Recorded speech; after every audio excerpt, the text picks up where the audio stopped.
Ladies and gentlemen, welcome to week 2 of Gridiron Queensland action here in this joint broadcast between the Bayside Ravens and the USQ Mustangs. Their first time here on a Gridiron Queensland stream. Both these teams coming together to bring this broadcast to you, coming live from Leo Williams Oval here at Carina Leagues Club on the eastern suburbs of Brisbane. As you can see, our captains in the middle handling the coin toss. And once again, it'll be Kenny Andres and Adam Bolton bringing you the action here as we join you in your living room, bedrooms, cars, wherever you are joining us this evening for this wonderful Week 2 matchup. Take this opportunity to bring my co-caller and caller in. Adam Bolton, how you doing this fine afternoon? Yeah, thanks, Kenny. Beautiful day here in Carina. Looking forward to seeing the new guys. Well, second game for them, but first time on the live stream, so interesting to see what they bring to the competition this year. And it looks like the Ravens will be kicking off. I imagine it might have been a deferment by the USQ Mustangs. And we will be getting ready to get underway, I should say, as both these two teams once again return to their sidelines, pending the wait for kickoff. But yes, the USQ Mustangs, Bolton, the brand new kids on the block. I've had an extensive chat there with their president and also one of their players in Tino Sauli, both through the week and just earlier today in pregame there. And this has been a labor of love for him. He's faced a little bit of adversity trying to get this team in. It's been a troublesome journey for him since he first brought the idea in 2011. But 10 years later, and at this very field, he managed to get the dream alive as his USQ Mustangs, dressed in Michigan colors and helmets and decals, entered the field here at Carina just a week ago. Yeah, as you said, 10 years in the making, so it's exciting. A lot of familiar names here from a few different clubs that we've seen over the years, so certainly not an inexperienced squad. And as you mentioned, also the Michigan outfits, I've got to say, they look pretty sharp. Yeah, it certainly does, and we'll bring you through the history of how this came to fruition as the game goes on. It's way too much to be filled in on a pre-game broadcast, but pre-game finishes in a matter of moments as the Bayside Ravens get set to kick us off here. Week 2, the Bayside Ravens hosting the USQ Mustangs. Kenny Andres, Adam Bolton, presented to you here by live streaming Brisbane, as well as an assortment of sponsors from both teams, as this will be out of bounds there. It won't be fielded by the number 29, Feliti Pine, although I imagine we will see him with ball under arm very soon. 2 touchdowns last week, I believe, along with his running partner in the 24 in Girard for Molly. And we're also going to be seeing the second start for quarterback Andrew Semu, who is a former Thunder Colt for that system, has jumped up to USQ, and he's got his first senior start here at the USQ Mustangs. Yeah, excited to see what he can do, given coming from the Thunder program and the success they had there. So certainly got some experience, although a young player. Should be exciting to watch today. All right, first down and 10. Ball is on the Mustangs 20. Running right to left on your screen, donning the yellow and blue. First down and 10. Samu looking over the Ravens defense. 3 wide receivers, and the give will be there to the running back, I think, in 4 Molly. And he'll be stuffed behind the line of scrimmage. A loss of what looks to be 4 yards on the play. A negative start to start their day here for the USQ Mustangs. Yeah, solid start there by the Ravens defensive line. I think they'll be very happy with pick up where they left off last week. Just confirming in the backfield. It's actually a change of running back. Now we've got number 11, who might not be on this team list. All right, we will try to get an update on that. But it is number 11 in the backfield. Whether there's been a change of numbers, haven't been told, but he's found a bit of space in between the defensive tackles for the Ravens and has kept those legs moving. That'll make up for a sedentary first down, and that'll make it a pretty manageable third down here, Adam Bolts. Yeah, look, good run there. Solid push there by the offensive line too. They've got a very, very big physical offensive line, so suggest they're going to test the middle of that Ravens defense a lot as the day goes on.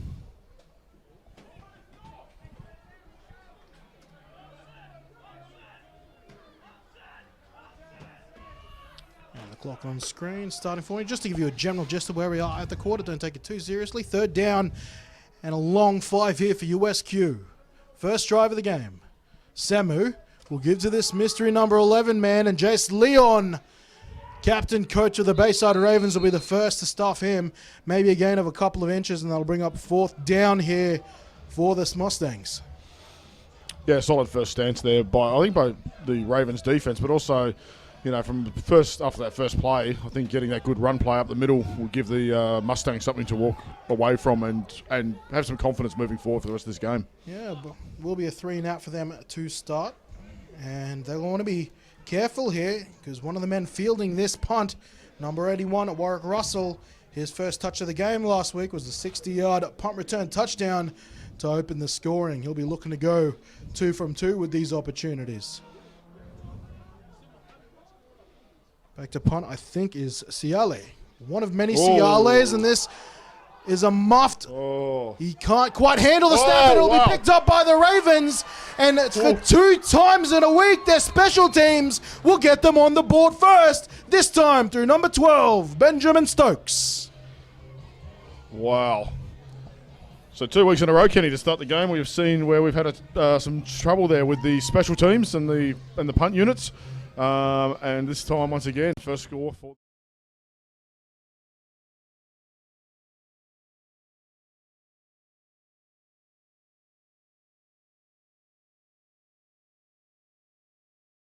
Opportunity where the defense had a chance to try and maybe make a stop here on the goal line. Ben Stokes scoops up the ball that goes squiggling out of there.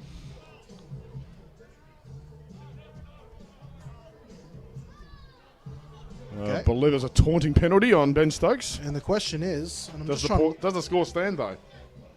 And I'm just trying to check if the score stood there. Was the taunting before he crossed the goal line? It looked like it was, but as to whether or not that's what the referees have called, we're still trying to ascertain that. We'll find out when the down markers come out. It looks like the down markers are being set for first down, so it doesn't look like that score has counted. They have assessed that 15-yard penalty from the spot of the foul. Well, scrub that call. He started celebrating before he got in the end zone, I'm going to imagine. So now it will be the offense's opportunity to try and add first points here as Stegman rolls out to his right, looking for a man underneath, and I think he's got one of his tight ends there. Looking for the number, and Braden Quinn, who scored a touchdown last week, this time picks up reception number 1.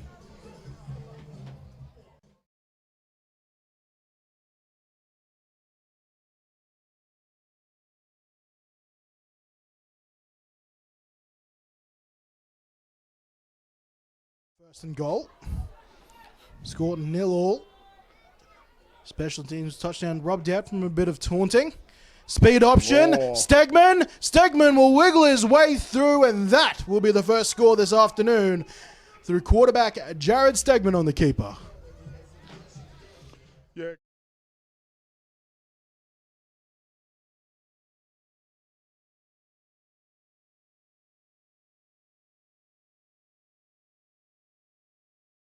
Won't be the last, that's for sure. Had a couple of opportunities at the goal line last week. I think he pitched one off to Darius.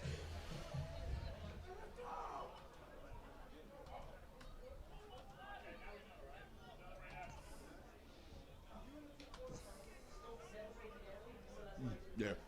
And this PAT will be up and through via Bones, and that'll be a 7-point lead here early in the first quarter. Well, Russell's keeping his kicking record perfect. Yeah, mentioning that man, had an amazing game last week for those who didn't see it.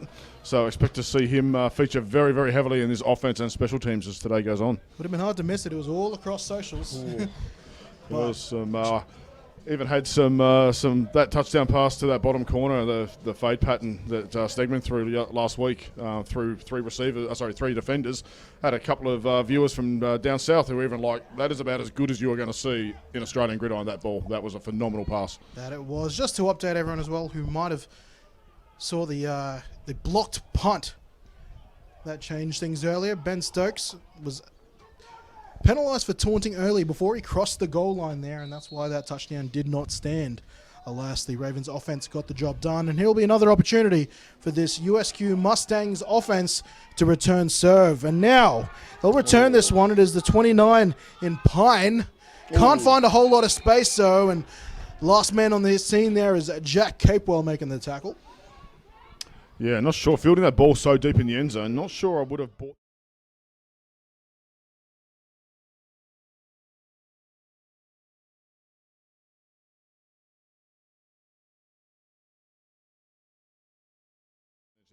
Capewell in there making the tackle.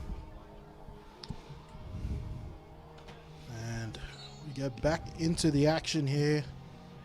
First down here for the Mustangs. Ball on their own 10 following that return.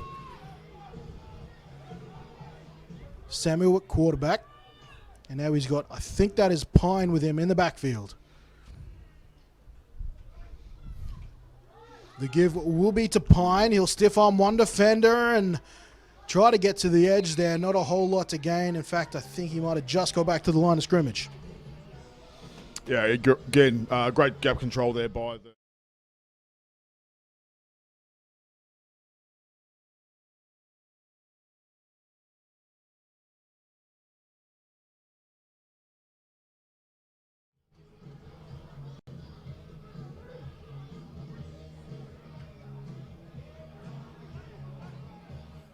And I just might have lost us there a couple times while the replays were playing. Hopefully that should be changed now.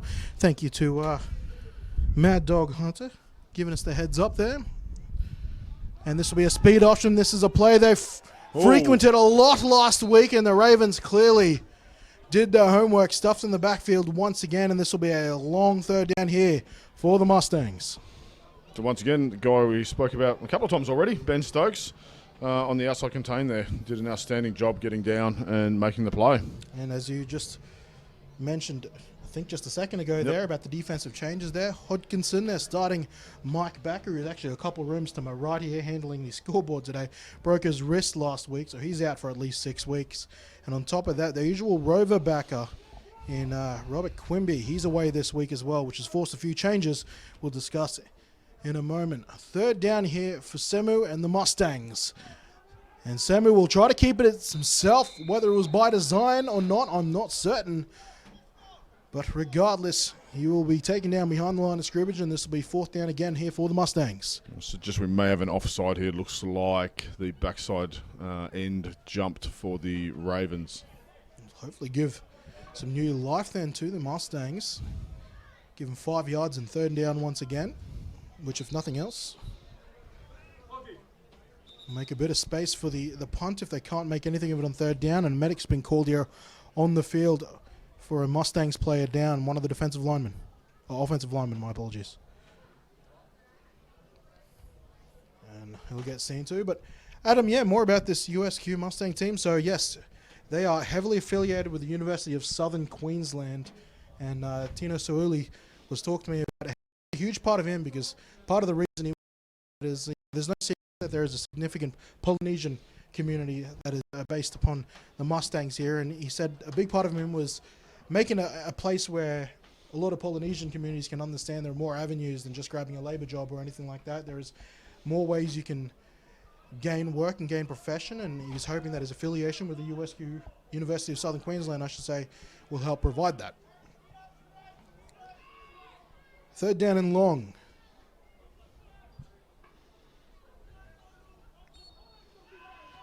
Semu, Pine in the backfield with him. Looks over the Ravens defense, and they'll hand this off to Pine, who's found a bit of space in between now. That's the second time the Mustangs have found a bit of joy up the middle of this Ravens defense. Yeah, again, that middle run seems to be paying off some dividends there for the Mustangs. Said a very, very big physical offensive line. The Ravens D-line certainly more athletic, but also a bit leaner, so there's certainly opportunities to get some movement there for them, I think. And they're certainly not lacking size here on this USQ offensive line. They're just going to have to find a way to find progress in the running game on some of those earlier downs as they're back to... No, they're not going to punt. Sema was back with this offense. Tries to get them offside. I think he did, and just crunching some numbers here, that's going to be more than enough to get them the first down of the game. Yeah, look, I think that's a smart smart play there by the Mustangs in terms of going the hard count on fourth down. We know that particularly the edge rush for the Ravens are very, very aggressive. So, hey, why not get out there and give it a try? If they don't jump, maybe you call the timeout and you kick it away. And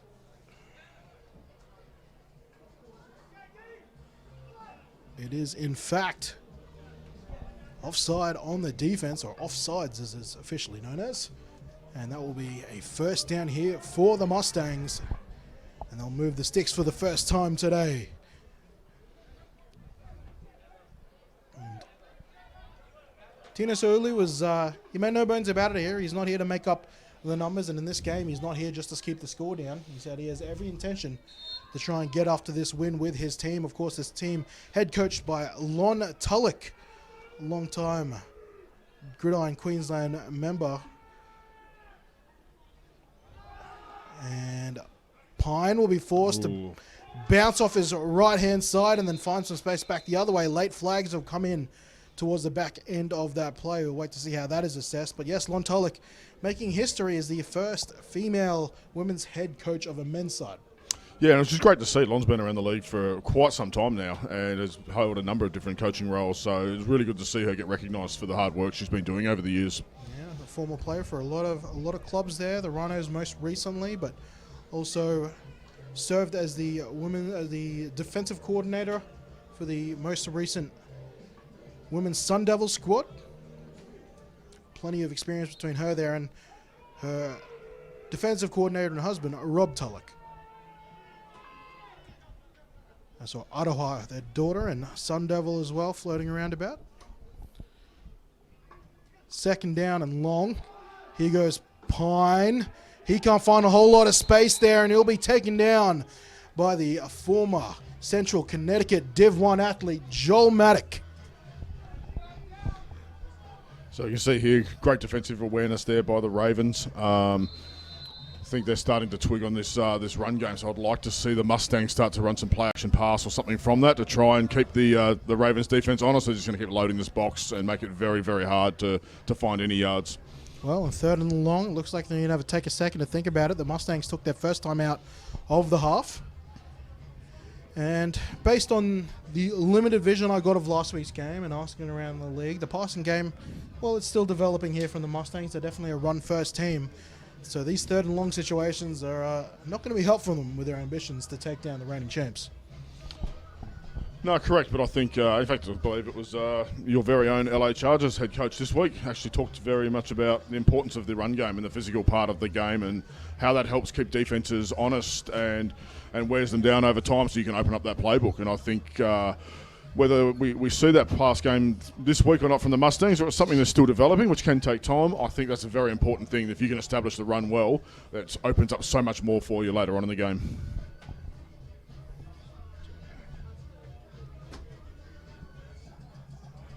As the time in here, I'd like to take a chance to mention some of the sponsors here for the Ravens there. Feast on Fruit from Morningside, providing a lot of help to the Bayside Ravens. So why don't you Feast on Fruit, take a visit there to Morningside there and get some of your fruit load up here for this upcoming summer. Third down and long.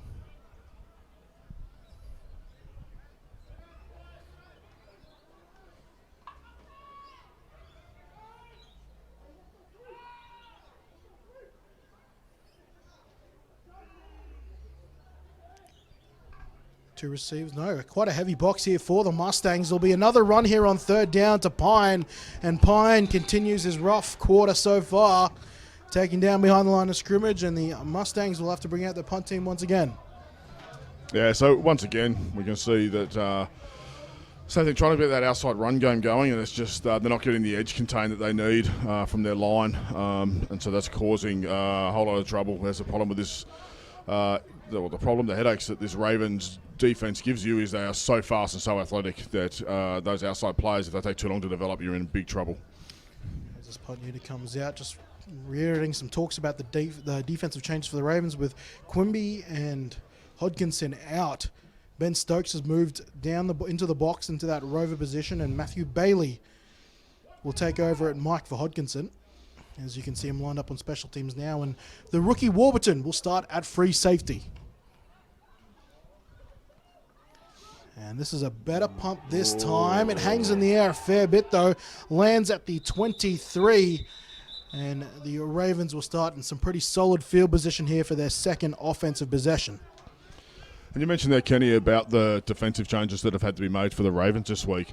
It's a very fortunate situation when you have your starting middle backer leave and you have a Matthew Bailey come in as your replacement. It kind of reminds you of some of those blue chip college programs like Alabama. It's like, okay, starters out, it doesn't matter, the next guy up, he's just as good. So it's very, very fortuitous for them. It is. And Matthew Bailey, you know, we wondered how much rust would be in him after his year away from the sport. Had a heck of a day last week as the Ravens return an offense with Darius Holiday-Miller's first touch. And it will be a dropped catch out there in the left flat, bringing up 2nd and 10. Interesting, you mentioned Darius. Just saw when the punt was going on there. He was down on the sideline in front of us. Very, very toey to get out there. I think it's probably the longest he's been in a game without having a touch of the football. So maybe a little bit too keen on that play to make something happen, and took his eye off the ball. And he looks like he'll be in for another heavy workload today because they're pretty thin at running back here, the Bayside Ravens, despite having Holiday-Miller. Chris Farrar, running back 2, still away for this week. They might get a free play here. They won't. Contact was made there, and being caught offside was number 62, Nico Palacio. And in fairness, knowing Darius as we do, he won't be too upset if it means he's got to play the full game and get all the touches. That it is, and in such a popular position in running back, I'm surprised no one else stuck their hand up to jump on and try out to fill the shoes. But well, you would have thought so. There'll be some people that practice this week, put their hands up, going, "Oh, we'll have reps." But no, I imagine Darius also said, "No, we're good." Well, also for no, I imagine Darius is effectively their quasi running back coach, and he holds quite the standard. So controls the depth chart too. Yeah. So it's one of those things that if you're going to play that running back position, be prepared to be coached hard. And take a look here as the downs start to get a little ahead of here. For number 8 off the edge here for the Mustangs, it's Henry Povey, but they'll throw to the left-hand flat, and getting his first catch for this season as a Raven is Robbie Corkett, and what a tight end's touchdown that was. Funny feeling this might be coming back for holding. Seems to be thrown in that vicinity, so Ravens are walking back, so it looks like that might be the case. Well, I think we're about to get the signal there. It was, in fact, holding on the Ravens there, so what was an impressive receiving touchdown there from Corkett will be brought back, and this Mustangs defense will have an opportunity to try and tee off on Stegman. Yeah, it's one of those things. I think as an offensive linesman, you hate it when you see the receivers or similar false start, and then as a receiver, you hate it when you get a score taken off the board when offensive lineman's done the wrong thing. So, on 2nd down and 15, here midway through the first quarter, Posey is your near side wide receiver, trips out to the left. Braden Quinn's a part of that. Showing blitz are the Mustangs, and they bring it, and they go back to Corkett, and what looks to be a very similar play design, and this time he'll get most of what's needed to try and convert this first down. Yeah, I mean, you worked well the last play, so go back to the well. You know, the old John Gruden saying, take it till they take it away. It'll be interesting to see how this defense, I'm led to believe, is run by Rob Tulloch. How it'll come out there. I know from my conversations with him over the years, the man loves the blitz, loves to live and die by the blitz. And I would strongly suggest they're going to send the house here. Let's see how they go here on 3rd and short. The ball is on the Mustangs 22. They'll need just under 2 to convert, and they might have caught him offside, and Stegman's livid because that was ultimately a touchdown there, caught by Warwick Russell, and he didn't get the free play he hoped they would. So the Mustangs will get another opportunity here, but it will be a fresh set of downs here for the Bayside Ravens. I think it's going to be an encroachment call. Let's just work. Okay. So I think they meant there that it should have been encroachment because if it was offside, players are allowed to play on. If it's encroachment, so that's where the defensive lineman touches or makes contact with the offensive linesman. Yeah, that's when they blow it dead. Exactly right. 1st down and 10. Following that encroachment, albeit called offsides penalty. Inside the red zone now, Darius Holiday Miller on the pitch to the left. He's being chased there by Bruce Pelusi, and he'll get run out of bounds, as well as a host of flags being thrown, the loudest of which here by the back judge and Whitehat, I should say. Yeah, I like on this play we have the backside guard, I believe it is, who pulls and then tries to wall off. Doesn't have anyone to wall off because they don't come after him, but yeah, I really like that play there from the Ravens run game.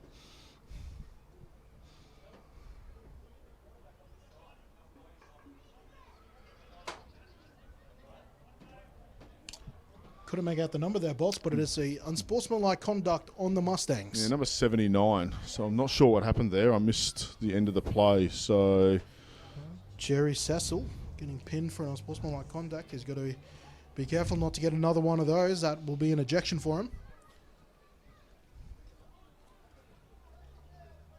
And the ball is now at the Mustangs 5.5, it appears. They've got a 1st and goal here, Bayside. Couple of receivers out here to the right. Robbie Corker, the tight end, split out to the slot, with Braden Quinn on the line as a tight end. Posey, near side wide receivers. And they'll pitch out to that receiver side with Holiday Miller, but he's chased valiantly and run out of bounds. Wonderful pursuit there from the 22 in TJ Key. yeah, outstanding pursuit there from the defense to essentially, and also using the sideline there to as the extra defender to help corral Holiday Miller, who in that sort of space is very, very hard to control. This Mustangs defense, much like their offensive line I mentioned a drive ago, not lacking for size. No, and plenty of talk going on out there too. So, you know, very, very aggressive team and certainly willing to back themselves in here. 2nd and goal. Ball back at the 10 here, and the pass was intended quickly to Corkett. Corkett wasn't expecting it though, so it falls incomplete. They will now get a 3rd and goal here, and the Mustangs are a play away from turning this 7 into 3. Well, I think what we see here is a situation where it's not a bad throw by Stegman. I think it's a situation where Stegman's read one coverage and the receiver's seen something else, and Stegman thought the route was being broken off, and that wasn't the case.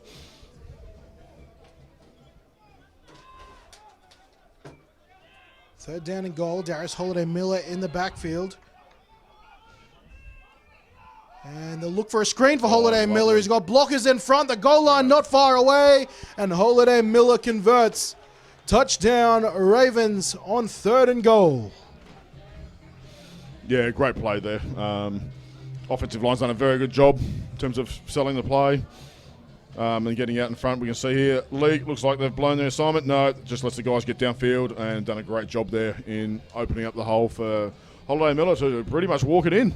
Well, we talked about the aggression Yeah. from this Mustangs defense there, and the easiest way to take advantage of aggressive defense is run a screen. Exactly right. And they'll have plenty more of those up their sleeve if they keep seeing that the rest of the day too.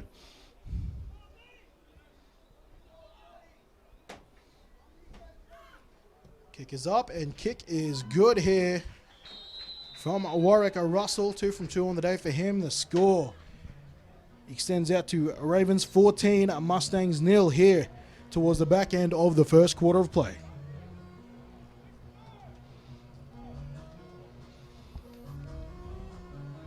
And just to go back more about the formation of the Mustangs here, and you know, Tino said he's at very lofty aspirations down the track. Obviously not anytime soon, but has aspirations of taking his Mustangs and competing with the likes not just of Gridiron Queensland, but the Ipswich Jets, which is, you know, the semi-professional rugby league team around that area there. And even mentioned that one day he would love to be taking on a combined UQ team at Suncorp Stadium. He said that's the sort of pipe dream at the moment that he's building towards. So not short of aspirations, Tino Sauli.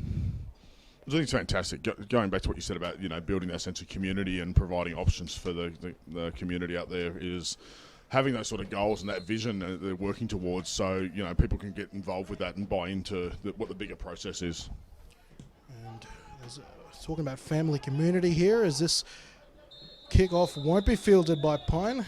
There are 9 sets of brothers on this USQ Mustangs team. Wow.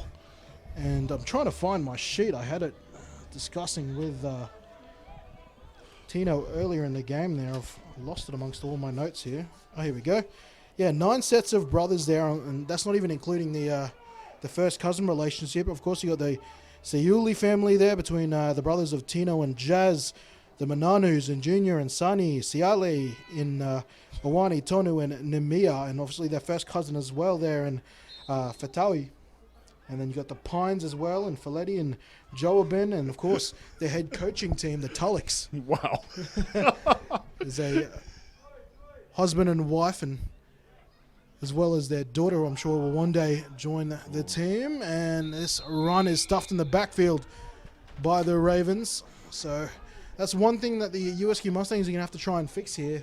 They're losing on first down. They're opening 3 drives so far. Yeah, it makes it very hard, particularly when, as we sort of touched on, that the passing game is something still being developed here by the Mustangs. That, you know, a second and 5 versus a second and 13 is a very, very different situation, both from play calling for the offense, but also for the defense. It makes it fairly predictable here for what the Ravens defense can do. There's another name I missed out there as well as the Tua brothers there in Jesse and Tiancom.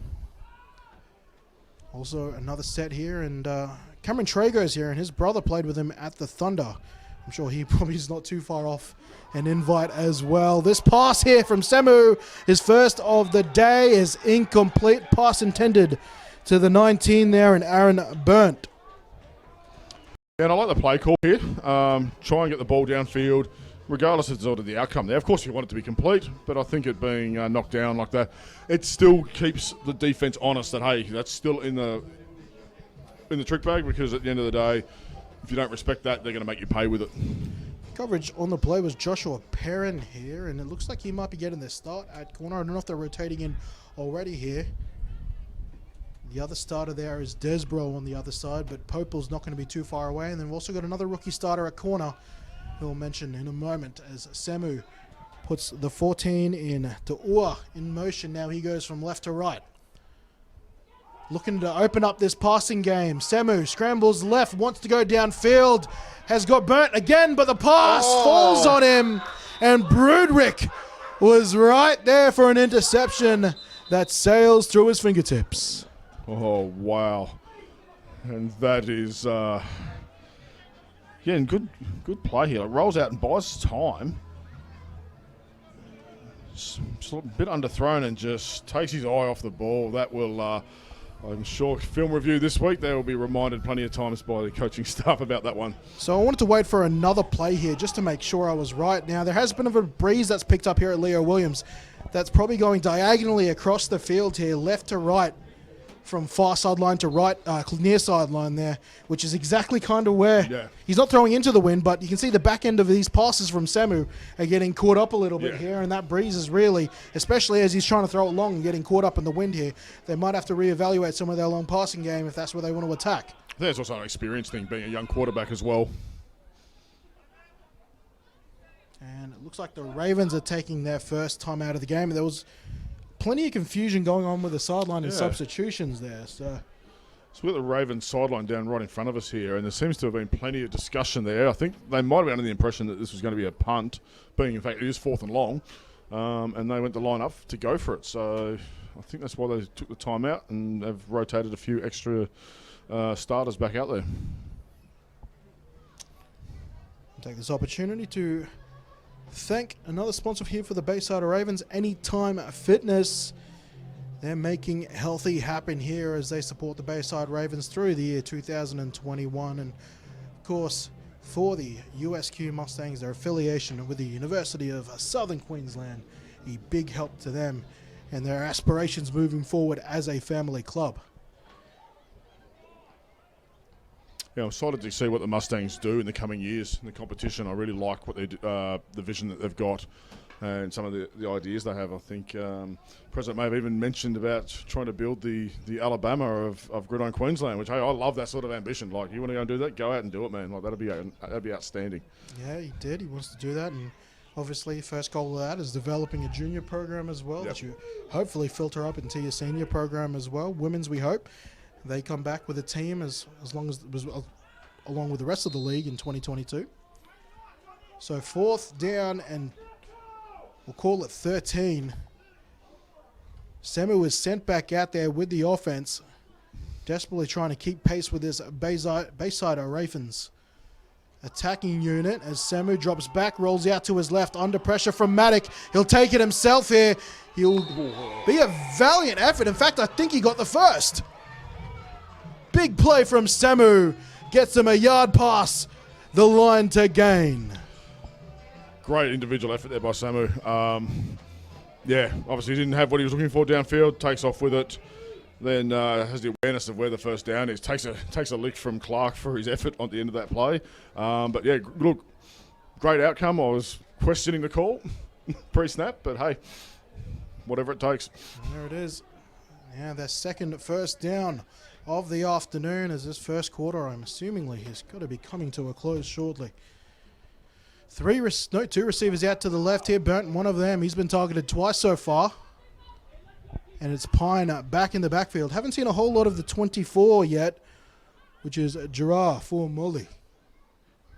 Speed option left. He'll pitch early, but Ben Stokes is right there waiting for Pine. And these first down woes for USQ continue to haunt them here into the back end of the first quarter. Rotation here at running back for USQ, number 11 coming in. Name to be found.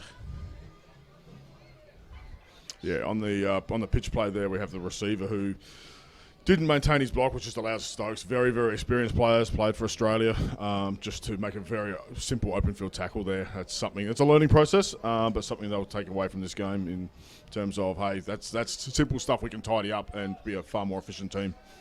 Well, they lost about 7 on that play there, setting up from what looks to be about a 2nd and 16, 2nd and 17 approximately. Two receivers out to the right here. Ravens defense seemed to be convinced Semu was passing. Semu hands off. And number 11 seems to cross the line of scrimmage and maybe picks up a handful of inches there. 3rd and long here for the Mustangs. A little bit of frustration there by Joel Maddox. I think wasn't happy with the execution of that play, but hey, they got the result. And I think we go back to Kenny again, the importance of that first down situation. As we just have the end of the first quarter there. But you know, we talk about the first down execution, and we found ourselves in a 2nd and long. Try to run the ball again, weren't successful. Now we're in 3rd and long again. So just the importance of that first down execution is key. As we come. Both teams swap sides here at the end of the first, start of the second. I'll take this opportunity once again to thank the Bayside Ravens sponsors. First on Fruit, Morningside. Why don't you feast on fruit, as well as Anytime Fitness, making healthy happens. And of course, Rod's Meatery as well in Gumdale, who have been supplying the meat raffle here for the Bayside Ravens at Leo Williams Oval. And for the Mustangs, of course, their affiliation with the University of Southern Queensland, helping them achieve all their aspirations moving forward here from their foundation here in 2021.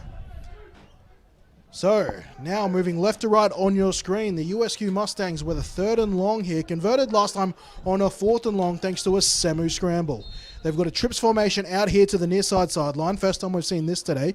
Ran this against a Rhino a time or two. Clark moves inside of that. They'll show blitz Ravens and they'll send blitz. And it'll be caught over the middle, but there'll be plenty of work to do on 3rd down here. That catch was made there from Ting Kamtua, but only for a gain of a yard or 2. And that will be once again, oh, check that. It's actually a gain of 5 yards for Tu'ua, and that will set up 4th and 10 as they get back to the original line of scrimmage. Looks like they're keeping the offense out there. All right, we're going to go for it again on 4th.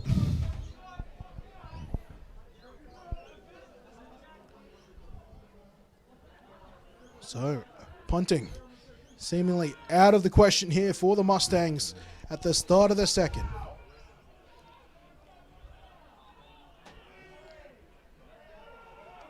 Tu'ua put in motion or right to left. That'll be 3 receivers out to the left hand now, once again creating a bunch far side. Back will be kept in to protect. Semu wants to go long, but he's running out of time. Now he'll scramble, trying to beat Matic. Matic gets a block. And now Tu'ua, did he convert? It'll be awfully close. He stretched the ball out just across the marker. But was he out of bounds? And we have a Raven down back on the Mustangs 31. Yeah, great individual. Try that again. Great individual effort there. Kept the player alive with his legs, and then looks like. Oh, I don't want to try and call that. That is very, very close to a first down. Yeah, he wisely shows his awareness there, Samuel, and reaches forward, but I'm not sure if it was enough. I think we could have an inches situation here. We're right on top of that. And looks like they're a good yard short. He might have been a bit too generous on the spot there. I thought he would be inches away. Of course, it'll depend where the football was when he crossed out of bounds. And hold on, we've got some argy-bargy happening on the far sideline at the Mustang sideline there. I'm not sure what the cause is between that and whether that's with each other or if someone's taken exception to something the Ravens have done. But nevertheless, we're still trying to make out which Raven is down here. I think it's Joel Maddock. And Maddock did go careering across. If we take a look at that at the end of the back end, trying to chase down Semu.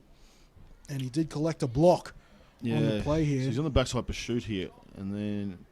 Now, the question is, have we got a concern here of a blindside block? I've got to remind myself of what the rules are. But exactly. looking at that, he may have been... It may have been a problem. He might have been going down as that was coming in because he seemed to either see it coming and go low or he was already on the way down, with hopefully what's not a serious injury.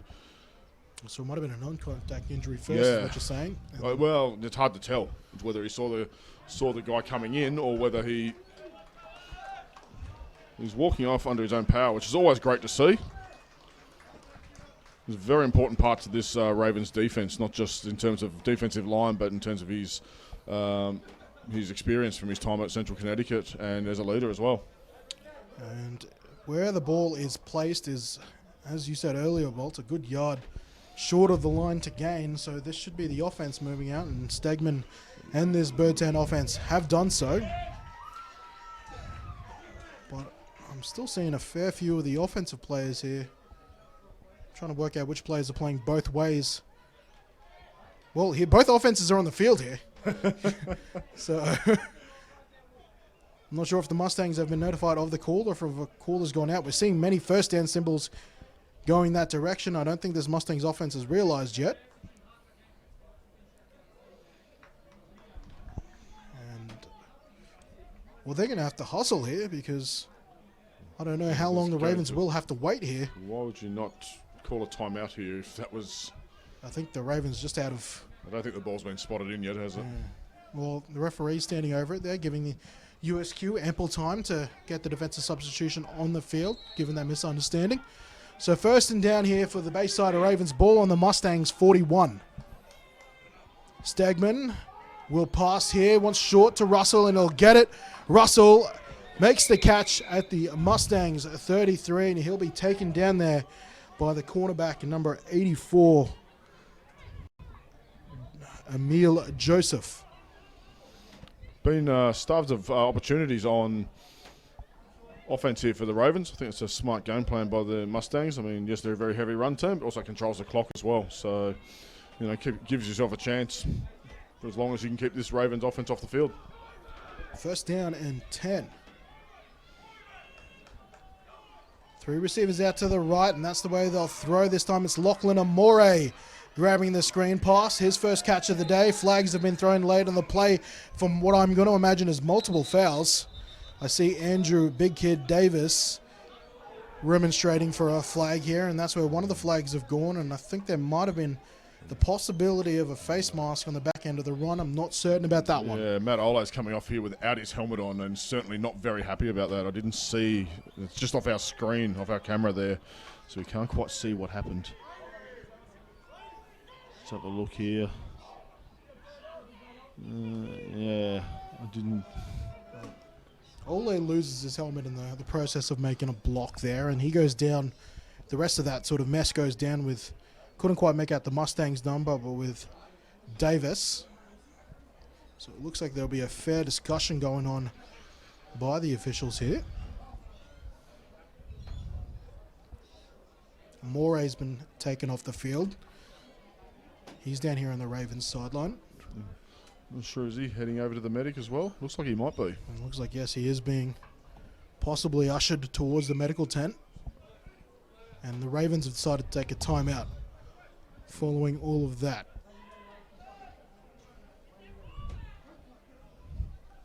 So Matt Olo's back in the game. Still waiting for a decision here from the referees.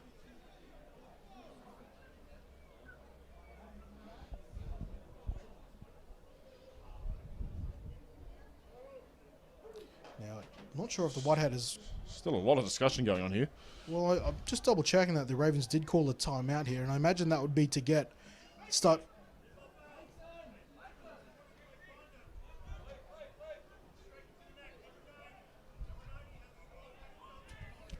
So it'll be striking to the head and neck region by the number 90 here from USQ, who is another one not on our team list there. He has been disqualified for the game, so in my defense, I'm not going to have to call his name, unfortunately for myself, but striking to the head and neck under our rulings automatically leads to disqualification. And I think the Ravens took a timeout there to get Matthew Ole, their starting centre, back on the field. Yeah, but I don't think the referees charged it to him because they've sent Matt Ole back off the field because he technically has to miss a play, and because of the time with the decision being made around the penalty, etc.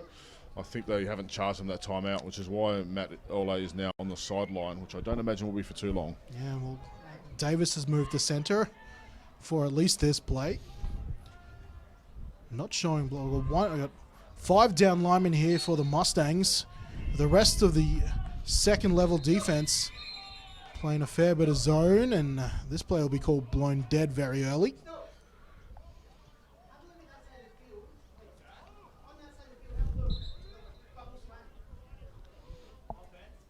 Forgive us for the dead air here as we're trying to listen. We're not patched into the referees at all in any way, shape or form here, so we're just trying to listen through the wind and the sideline noise about some of these officials' calls. It looked like it was a false start.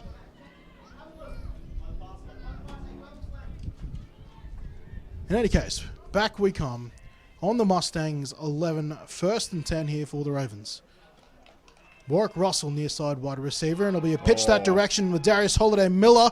Cuts it back inside, and it'll be Joseph once again making the tackle. And the ball will now be inside the 5. It's starting to get a little bit chippy here, Kenny. Bit of chatter and push and shove and the likes going on. Both teams very physical and like to play to the end of the whistle. So it's be interesting to see how the guys in the stripes keep it under control. Well, it's one of those situations. We're moving to the second now. You still want to get onto this early if you want to set the tone for the game. Yeah, exactly right. It's not quite 1st and goal. In fact, it's still 2nd and 2 here. The Ravens can convert without scoring a touchdown. Holiday Miller in the backfield. Corkett will take the tight end pitch play, follow a little flurry of blocks and get inside, and he'll get the touchdown he missed on in the first quarter. Ravens add their 3rd. I really like the play design here. In terms of you bringing the receiver into motion, technically tight end. Have Darius Holiday Miller out there as your lead blocker, and then allow the big body of the tight end to do the hard work from there. Robbie Corkett, he, along with a lot of the USQ Mustangs, is one of many former Thunder players here on this field today. And I'll lead you through some of the names and former teammates on the field following this Warwick Russell PAT. Good snap. Ball is up and through. Warwick Russell 3 from 3 this evening. And the score now 21 to Bayside, 0 for the visiting USQ Mustangs. Here in the midway, or certainly the early stages of the second quarter. But yes, just looking at my team list here, Robbie Corkett was part of that Thunder team that upset the Brisbane Rhinos a good couple of years ago for the championship in their 3rd year of existence. But joining him, you have the likes of Alifi Tai, Aaron Burnt, who made a catch earlier, or was intended for earlier there. Bruce Pelusi, of course, former teammates there. He's playing a defensive tackle / linebacker for the Thunder. Cameron Trago, I mentioned earlier, as well as Lyrics Fuyumano, I should say. many former Thunder players gracing the field today here at Leo Williams Oval. Score 21-0, mid-stages of the second quarter. This ball will be fielded, not cleanly by Pine. Instead, it will be taken by his running mate, and he'll bring it back to approximately the Mustangs 17. And these kicks not quite landing deep enough to be certain touchbacks for the Mustangs there. Ravens are forcing them to play at this. Yeah, particularly with that wind that's blowing from that end of the field, sort of down across to our sideline here. It does hold the ball up a bit, both in the pass and the kicking game. So also hard for the return team to judge and bring back cleanly. But not a bad outcome there, considering that could have ended very messily. First down and 10. Of course, you can see on the team the starting defensive line still out there for the Ravens there. Takave Chand, Captain Coach Chase Leon, Adneil Thompson, of course, Jack Capewell on the other bookend. Semu back in the shotgun, 3 wide receivers, and this will be give to that man we're still waiting on a name for. Donning the number 11, and we talked about when they would manage to get the job done on first down.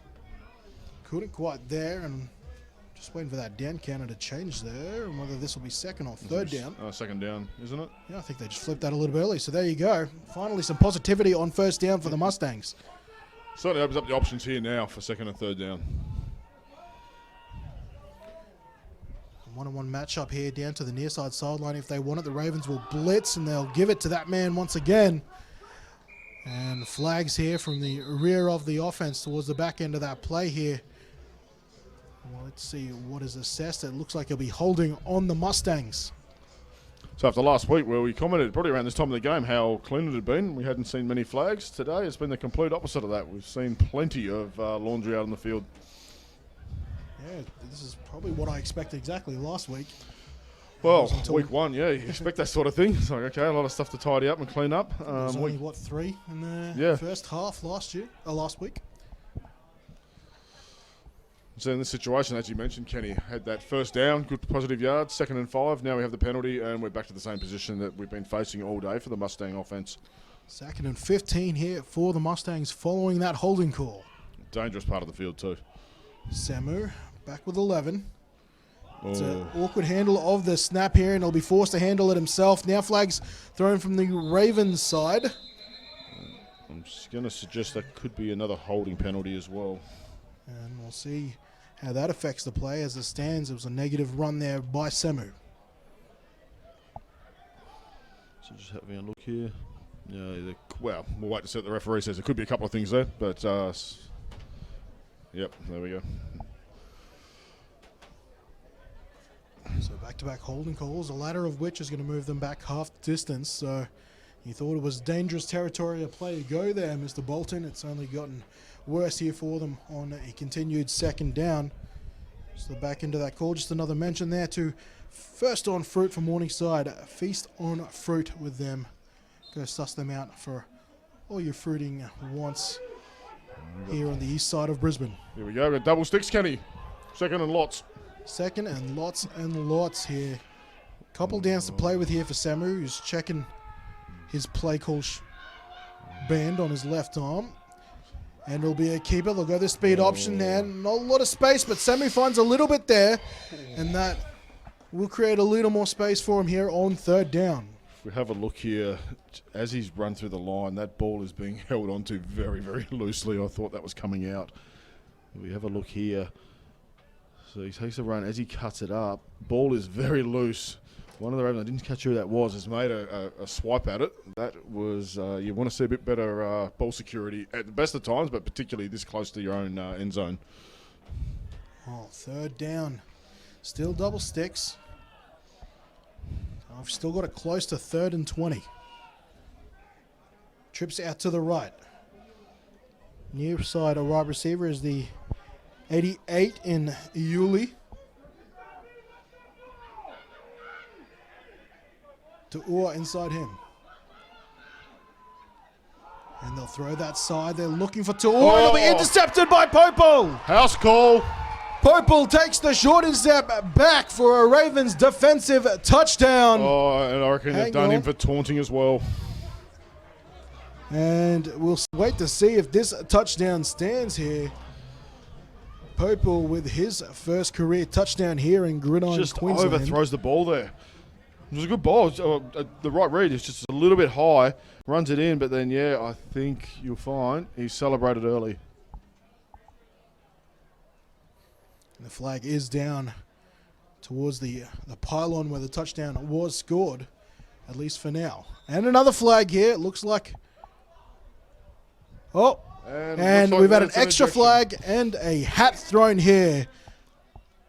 Pete Brewer took extreme exception to that call.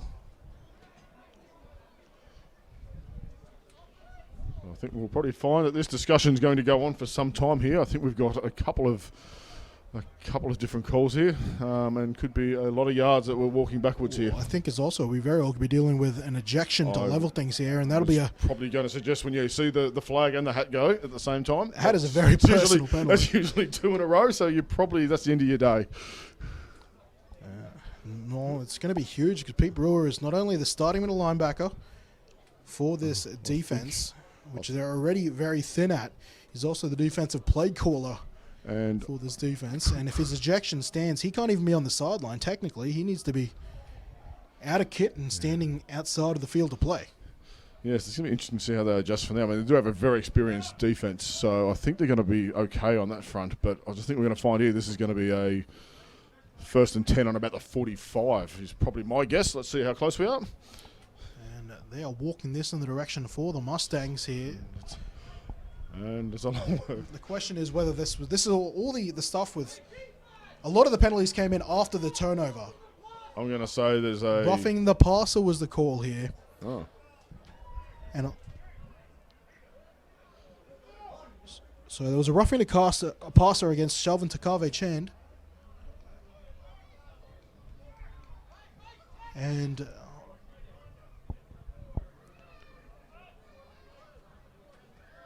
okay, so all right, sorry for the silence there. We're just listening to the officials' call there. So to break it down for you, the touchdown doesn't stand for Bayside because there was a roughing the passer which took place prior to the interception being caught, therefore wiping off the 6 points off the board. On top of that, Pete Brewer seemingly has given a mouthful to Andrew Stock, one of the officials on the sideline here, which is the reason for all these yards in favor for the USQ Mustangs here. So the lack of discipline here from the reigning champs has caused a big buoy close to midfield here for the visiting USQ Mustangs. And, of course, the touchdown wiped off the board. And to top it all off, Brewer has been ejected from the rest of this game this afternoon here, which will leave a big gap in the defensive play calling, the leadership, and the middle linebacker position here for the Bayside Ravens. So coming in to replace him, making out to it now. Obviously, Bailey was already one of the players there. I think it might have been the 55. We'll get to that in a second. Andrew Farlow, I think, came on. Farlow indeed. Smiley face Farlow. And this game just can't seem to get through the flags. Oh, don't know about the people at home, Kenny, but it makes it very difficult to watch, doesn't it? Yeah, very, very hard to control your emotionality as far as trying to paint a picture out here for our viewers at home. So this is the best offensive field position the Mustangs have had so far today. Hopefully looking to capitalize and get on the board here, make this a 2-score game as they head towards the second half. This flag is a false start against the Mustangs.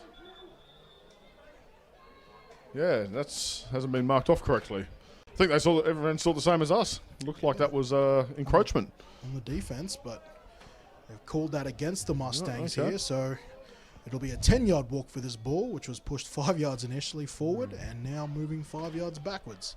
And now we're at a 1st and 15. 1st and 15.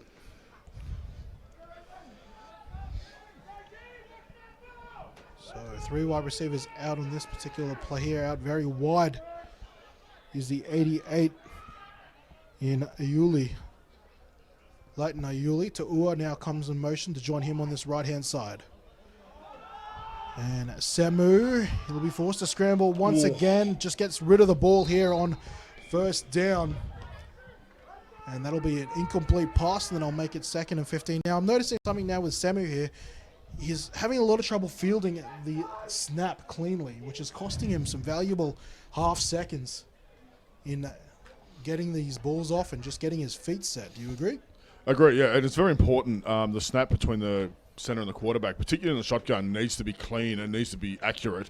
As something minor, like a floating ball or something being off-center or whatever else, can throw out the timing of the play horrendously, particularly in a run play as well. It can really make the difference between yards being there and not being there. So definitely something they want to address. I'm just trying to see what sort of snap he's using. 2nd down and 5. 15, Much I think. cleaner handle of it there, and this is a give. So that man in jersey number 11 will be a run for a loss of half a yard. Maybe a full yard, in fact. And they will have a 3rd and double sticks once again. So I know we talked about it a few times already, Kenny, but again, we go from a 1st and 10 to a 1st and 15, and then we don't execute on 1st and 2nd down. Now we've got 3rd and a lot, 16, 15. Makes it very, very difficult. Also makes it very predictable for the Ravens defense of what they need to do here.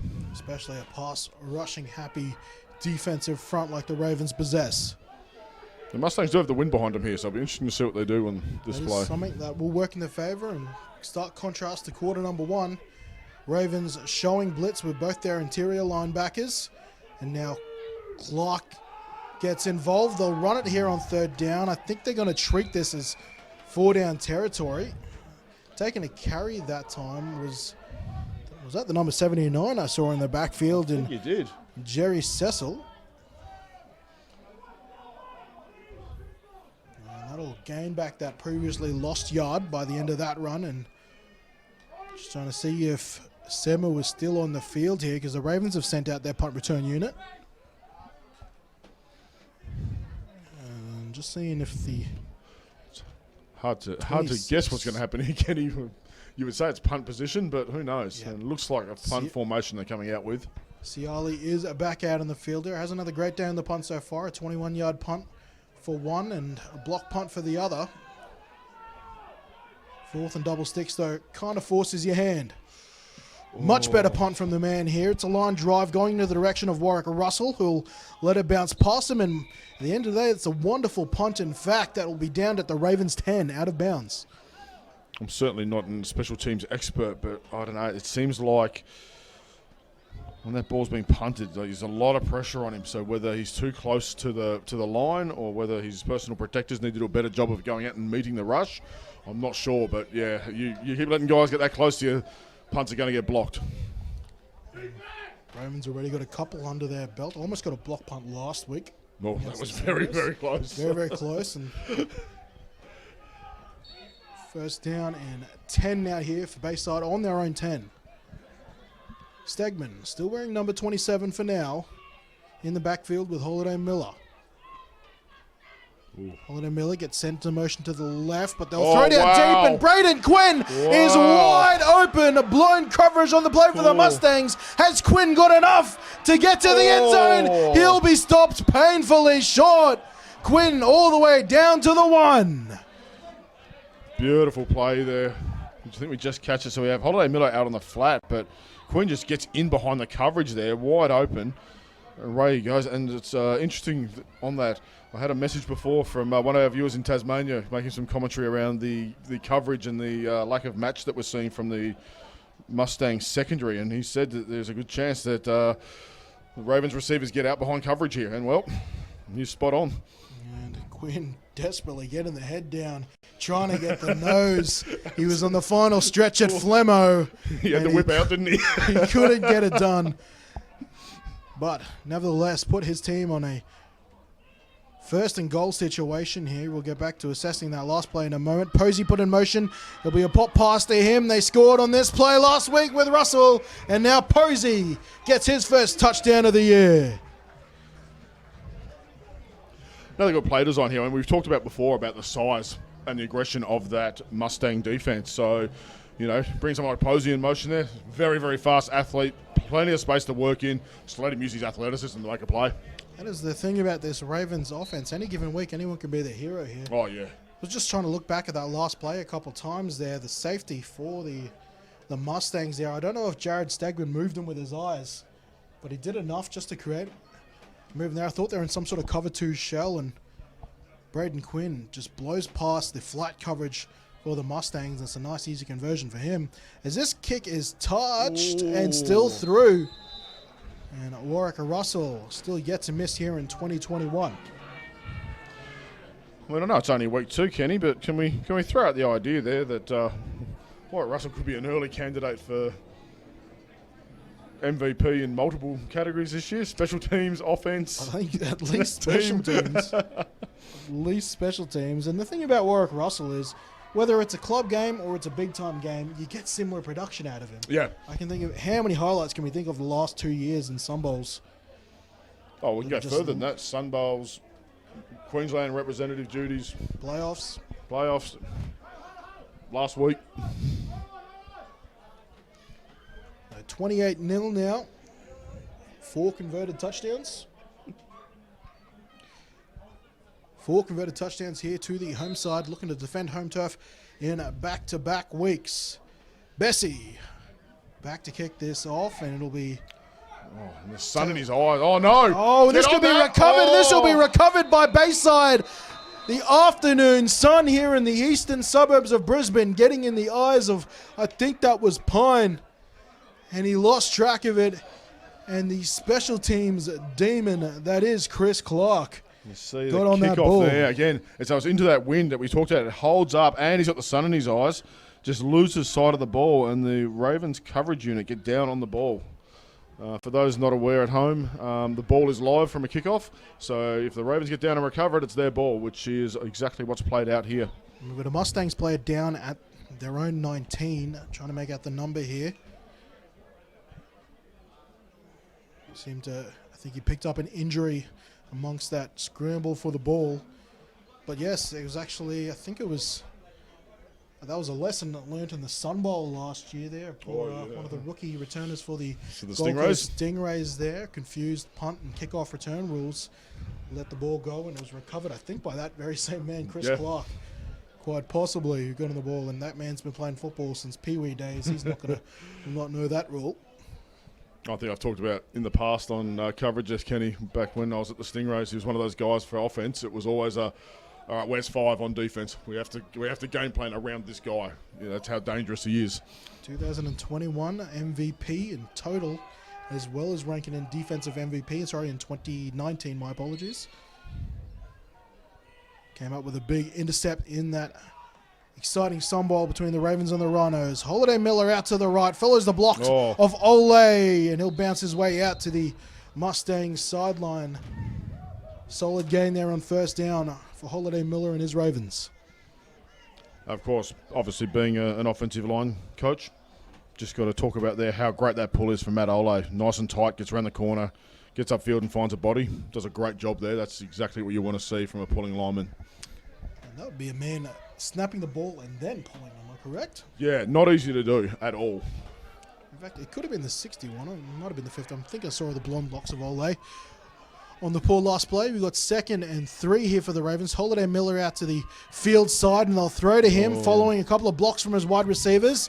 He'll lower his head and try to shake off the tackle attempt there from the 26 in Siale.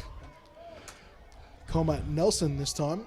For those watching at home, it's exciting to see Holiday Miller out in space because he's such a dynamic athlete. He can do a lot. He's fast, agile. He can stop on a dime. And at the end of the play here, he tries to do the Derrick Henry stiff arm. Doesn't quite come off.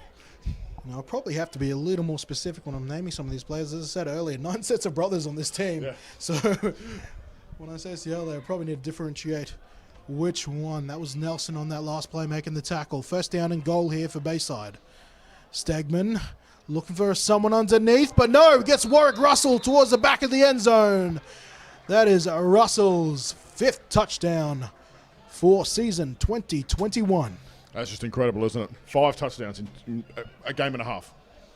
I do not recall seeing production like that. And we beautiful ball there by Stegman. Oh, we just don't quite catch the end of that in the shadows, but yeah, great ball, absolute rifle. We have another Mustang down here. Some of the injuries starting to pile up here for USQ.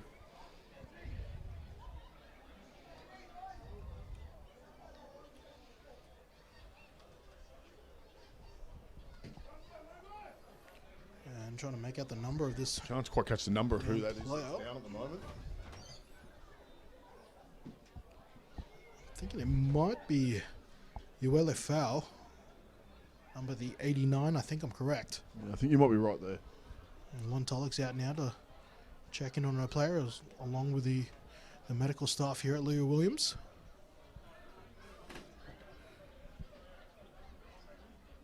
It looks like a lower leg injury towards his right knee. A lot of attention to that right knee, so let's just hope there's nothing too serious. But go back to Warwick Russell there. You say game and a half, it's really effectively one full game. You can remember he came out of the game at halftime last week. Yeah, after scoring 4 touchdowns. So he's only played first half action so far and scored 5 touchdowns. I think in Aussie rules terms, they call that leather poisoning. Yeah, that they did. And he almost scored earlier in what Stegman thought was a free play for his team there. That play ended up coming back, and I think that was a touchdown earlier to, well, it was supposed to be Robbie Corkett. And I think it is, in fact. I think it is the 89. And a foul walking off now. So a couple of injuries here now for the Mustangs. An ejection apiece to both teams. Number 90 for the Mustangs and Peter Brewer here for the Bayside Ravens.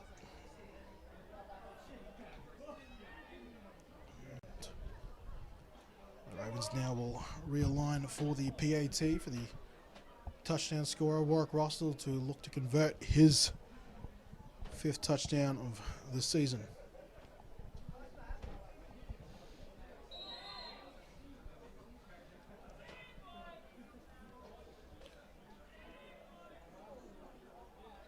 Bessie to hold.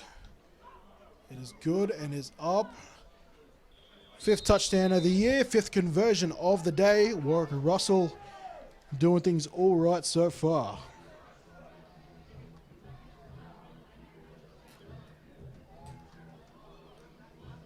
And ignore that score as my sausage fingers correctly update the score now to 35 points to 0 here towards the back end of half number 1 of week 2. Here between the Bayside Ravens and the visiting USQ Mustangs. I think despite the scoreline, Kenny, and obviously been a lot of penalties and scrappy play from that perspective, I think there's still some good stuff to take away from this for the Mustangs. Like, their defense has held fairly strongly and done a good job, and the offense has done a fairly good job of at least chewing up the clock, or else this could have been a whole lot bigger scoreline. So I think there's some positives to take there and some things to build on in the second half for the Mustangs. 100%. I think right now, as it often is, playing offensive football is a difficult thing in this sport, as that Sun once again plays havoc for Pine. This time fields it nicely, follows some blockers as he gets this back out past his own 20. Mustangs back on the ball here. But yes, look, they always say, at least out of the preseason, the defense comes together faster than the offense. I think that can be applied holistically as well when you're founding a new club, and when you've got a young quarterback starting for you. It'll take some time. Absolutely. Yeah, you've got a young quarterback, a new club, a lot of players who haven't played together before. It does take quite some time. As we talked about last week, we don't have the benefit of preseason like we do here, like they do in the US.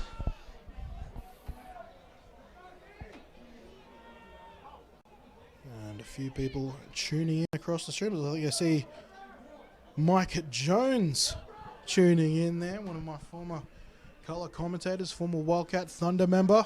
Flags already thrown here on the near side sideline at the start of that play. Could be an offside hit. Catch anyone offside there, Bots? Yeah, I didn't see. So unless somebody lined up in neutral zone infraction, no. Looks like it's a false start. And the ball, you're in fact correct. The ball's been walked back 5 directions in way of the Mustangs. And it's just killing them in terms of their starting position, not just field, but down and distance. Hold the phone. Ball being walked back to the original line of scrimmage now. Okay. I think the flag has been picked up. Didn't know you could disagree with a false start.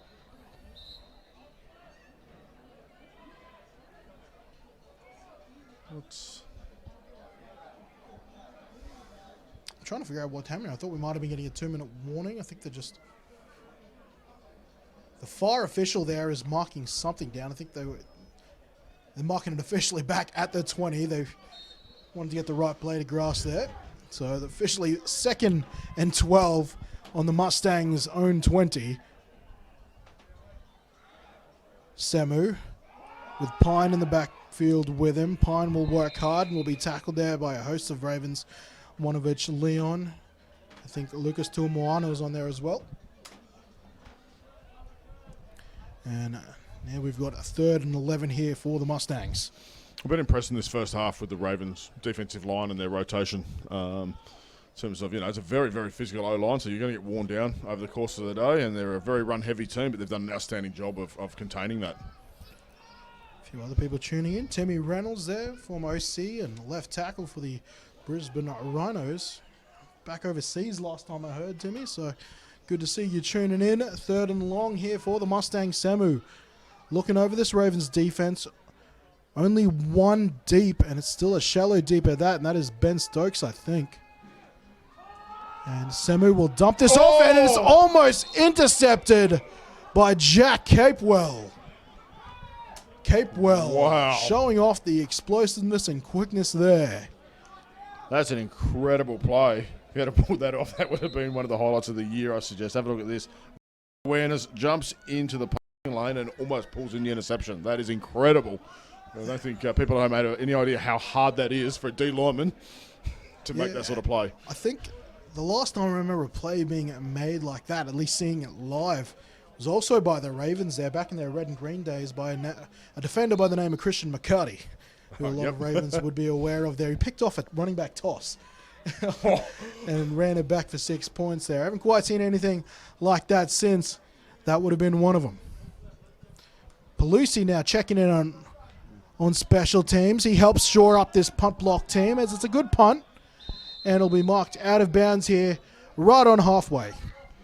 I think that punt was certainly better. I think the personal protectors did a better job, but also that he had a little bit more distance. Also, he lined up a little bit further back, just a couple of yards, but that can make a big, big difference in terms of the line or the angle that those rushers need to take. So, and something worth us reminding everyone about, I don't think I've brought it up so far in other of the broadcasts this season, is that you might be a little confused there, seeing the 240s so close to each other, separated only by 10 yards. That's because here in Gridiron, Queensland, for the most part, we play on 90-yard fields to allow for the goalpost to be at the back of the end zone, and that 10 yards has to be taken from somewhere, and they take it out from the middle of the field. So technically 5-yard halfways as they try to target Warwick Russell, and he tracks the ball nicely, but can't come up with a catch there. The coverage on the play there by number 84, Joseph. Yeah, some good coverage there. Just watch, he disguised his coverage quite well. He was lined up quite deep. Looks like he might have had deep third, and then he comes up into man coverage at the end of the play. At the end of the cadence. And they're going to go back to Corkett here. They had a bit of a numbers advantage. Big Robbie Corkett looking to emulate his first quarter efforts. Gets what looks to be a first down there. And that'll be a chain mover here for the Bayside Ravens. It's a very difficult assignment, that, when you've got a big tight end body out in space like that. Not too many defensive backs are real keen to get in and make that play. Now, it's intriguing to see how they defend 3 wide formations here. They bring a linebacker out there and they hold a safety out there, and it's effectively 3-on-2 here for the Ravens, and that's why they want to keep going back to it. What the Mustangs look to be doing is trying to back their safety to come back as a late third man to help that trip side there, and in that particular instance, it worked. We've got the Ravens in the hurry up offense here, obviously running late in time in this second quarter.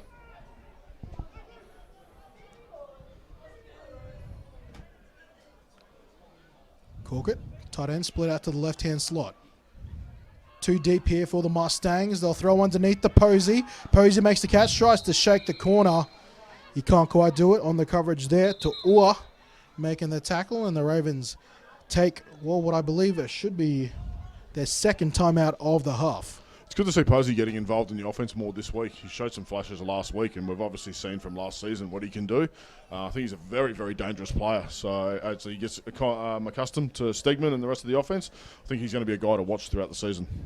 Yeah, it's one of those guys you got to figure out where he fits. He's right now playing on the outside for the Bayside Ravens there, and he'd probably love to get some snaps towards him that X receiver position role where Bones is locked down there, but right now, plenty of depth in the weaponry here for Stegman. And his newly formed Recepticons. I don't know if that's something he still goes by. Remember that from back in the his old Bear days. Yeah, in the Browns Plains Logan Bears days.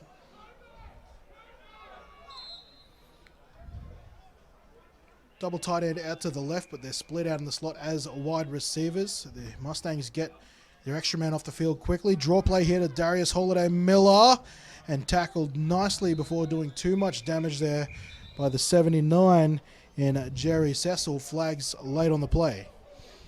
So good awareness there by the Mustang defensive line unit there, just maintaining their gap assignments, and kind of suggest they've watched their film, seen that one before, and yeah, well coverage. And now we've got a face mask penalty end of the play there, so it's going to be 15 yards and a first down for the Ravens. Those tuning in, 35-0. The score is to the Bayside Ravens here at home at Carina. 2-minute warning can't be too far away there. I haven't missed that in my time, have I? I was wondering if we've missed it or not, because the Ravens have been running that hurry-up offense, so I was wondering whether there's something we haven't seen there.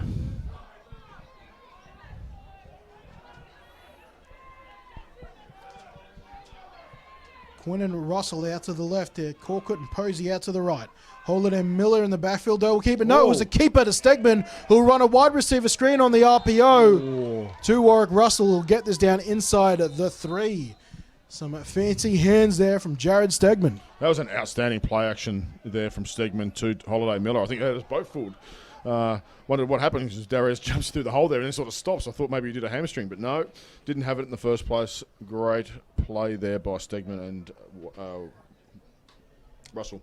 And it's got to be difficult for the linemen in those situations. They've got to block without going too far downfield. Yeah, it's a tricky one. You've got to try to sell that run, but also you can't get more than, a couple of yards downfield or you're going to get flagged.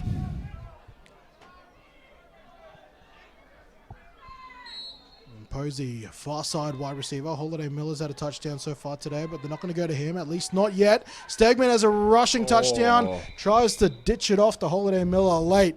Can't complete the pass. Incomplete, and that'll bring up 3rd and inches. But the ball at the 4 here, so as an offense, one of the better situations you can have when you're attacking the goal line.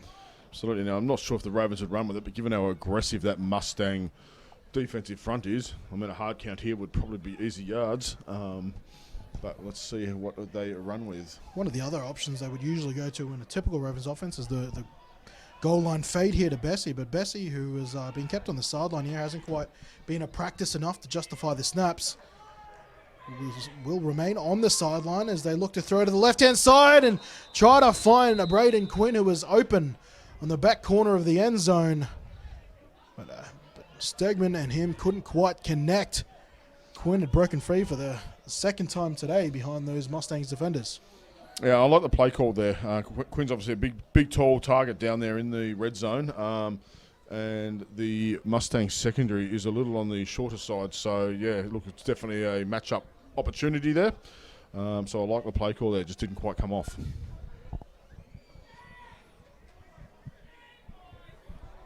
Keeping in the spread look again here. It's 4th and inches. So the Mustangs can get the ball back and not surrender any more points here going into the half. If they can make a stand right now, they'll fake it to Holiday-Miller. Under pressure is Bessie. He needs to find someone off his back foot. Warwick Russell's waiting there with his heels just inside the line. Another touchdown to Warwick Russell and some magical work there from Jared Stegman. Stegman does a fantastic job of extending the play under extreme pressure.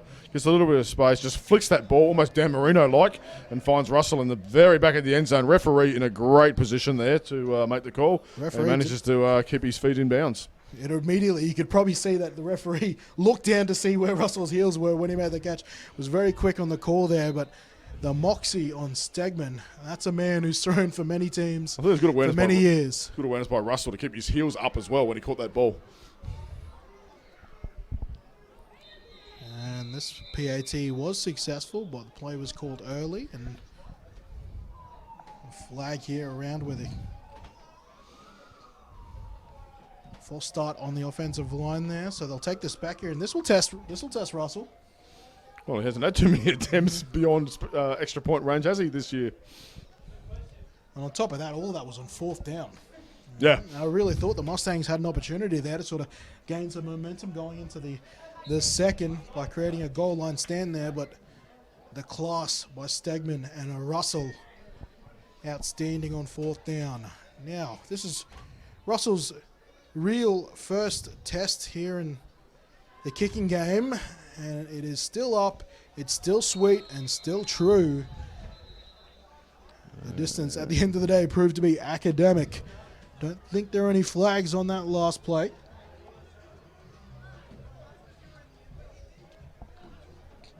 As 42 is now the lead here for the Bayside Ravens, as we can't be too far from half.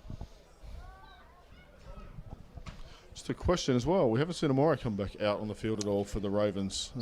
Since that last catch, he is on the sideline there with his helmet on. Now he's having a chat to his father and also Ravens president, Vincent. It looks like he's ready to go. They might just be holding him out for precautionary reason. They're not exactly short on wide receivers. Mitchell Bessie hasn't even had to jump on the field yet. Yeah, we just talked about, again, there's a weapon for them that they haven't really had to use this season. They're still keeping the powder dry on. At what point do I change on my team list here, Mitch Bessie, to kickoff starter opposed to wide receiver? Would have already done it.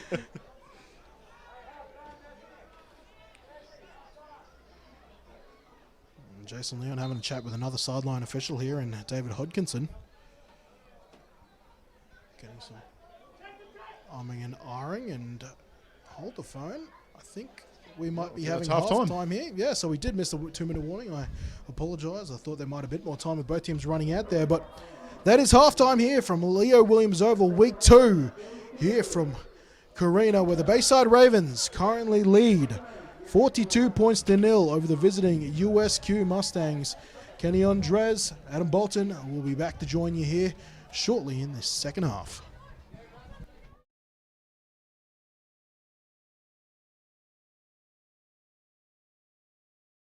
Back. Halftime is seconds from being over here as we approach the second half, where the Bayside Ravens currently lead the USQ Mustangs of a margin of 42 points to 0.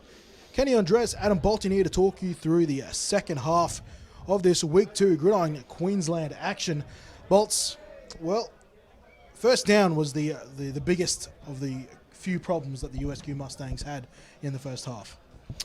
Yeah, look, I think it's very much one of those, not just early season, but also early team forming situations where there's a lot of learning been gained from that first half. I think there's some positives to take away from that. I think there was some good stuff on defense they managed to do, and on the offensive side of the ball, they were able to control the clock a little bit, particularly in that first quarter. So interesting to see what adjustments they've made and what they come back with in the second half. Second half about to be underway. Large in part to the thanks on behalf of Bayside, Fresh on Fruit and Morningside, Feast on Fruit, Anytime Fitness, making healthy happen, and Rod's Meadery and Gumdale Meat Raffle, and of course for the USQ Mustangs, a big, huge thanks to the University of Southern Queensland and the help in their formation of this brand new club in Gridiron Queensland for this joint broadcast here in week 2. Getting set to kick us off there is number 77, Nate Bartlett, who's come over from, I believe, the Wollongong Mustangs from down south. to help form this team. He'll kick us off here with an Whoa. onside kick attempt, but the hands team, well, if you want to call it that, it is in the form of Matthew Bailey, was alert to it, and the Ravens will take over inside Mustangs territory right at the USQ 26. Well, interesting start to the second half. I mean, hey, you got to come out and try something new, something different. Well, Try what and if you change things up. I suppose when you're down 42, what's the point to Hey, lose? They roll could the also, dice. we talked about how President Tino Sauli was looking to not only match but surpass the success of the Ipswich Jets rugby league team. That's something they're very famous for. The short kickoff didn't quite come up trumps for them there. We've got timeout already. One play into the game. We've got a timeout here from the USQ Mustangs. That'll be the first of 3 here, and something I will also clock for you guys, pun completely intended.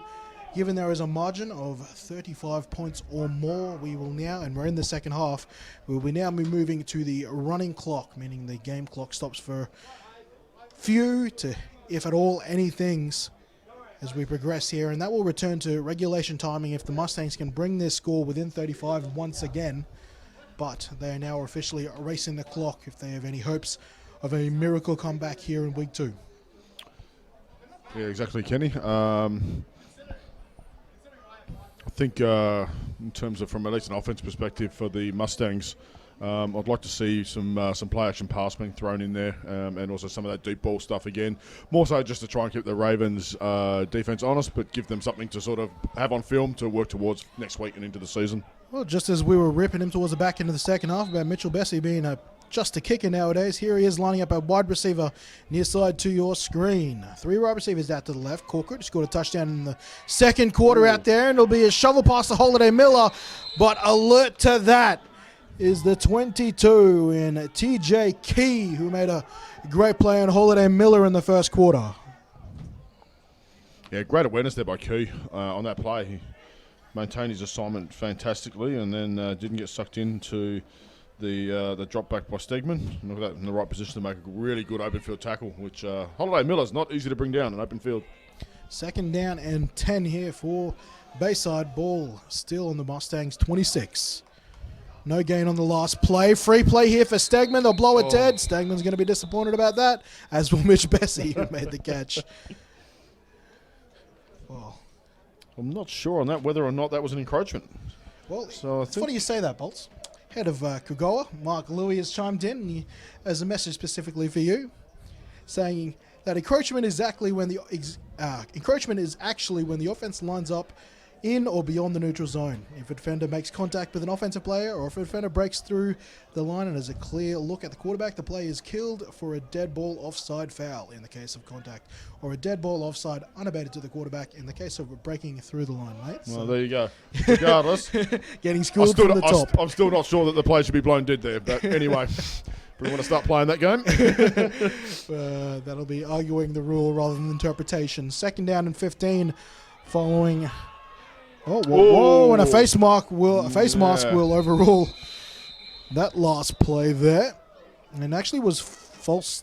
Well, I thought I saw an offside signaled last play there. But they actually moved the ball backwards, so it must have been a false start. It will be moot point, though, given a face mask will make this a fresh set of downs for the Ravens, along with 15 yards. Yep, so right there, so face mask caught at the end of the play there. Just quickly, Football 101. Adam Bolton, a face mask penalty for people who might be watching the game for what might be the first time. Well, I don't know, after the last thing, maybe I'm wrong. Oh, no, so it's where a defender or a player makes contact with or grabs the face mask of the ball carrier or another player on the field. Yep, some serious injuries can be caused by that. Oh, yeah. So as such, it is one of the heaviest penalties in the game. Holiday Miller in the backfield with Stegman. Amore is back on the field now, left slot, and he'll be joined by Corcoran in motion. Holiday Miller will actually get the give this time. Play action game has been good from Stegman here, and tell you what, this USQ Mustangs team has definitely started to get a little more stingy in this run game. Yeah, it looks like there's been some good adjustments made in the second half. At half time for the second half, and they certainly have been quite stout there against the run game as the Ravens start to pull out a few extra tricks. So far, so good. So second down, and we'll call this a long 8 here for Bayside. Ball around the 12-yard line. Stegman, quick look right and checks off to Corkett, and Corkett can't stretch the ball over the line. In fact, almost lost it. And this will be first and goal here for Bayside. It's a really good ball by Stegman on this play. Good vision, rips that in there, just short of the line there. So first and goal here for the Ravens. Mustangs almost kept them out here in a goal line situation back into the second half here. Save for some Stegman fourth down magic, and this will be an easy run here for Holiday Miller. Crosses over for his second touchdown of the afternoon. Yeah, good play call here. Stegman hurries up to the line, tries to get the ball off quite quickly. Has that sniffer back in behind the tackle and guard there, and then able to open up a nice big hole for Holiday Miller to literally walk it right in. It's an offensive lineman's touchdown right there when the lane is that clear. And it is one of our favourite situations to play in as an offensive lineman. He's short on the goal first line. and goal. And Joel Maddock, who got walked off as this PAT is kicked up and wide left. Wide left. The streak has come to an end here. By my count, that was almost double digits there for Warwick Russell before he missed a PAT. May have been, actually. So your lead now is 48 points to 0.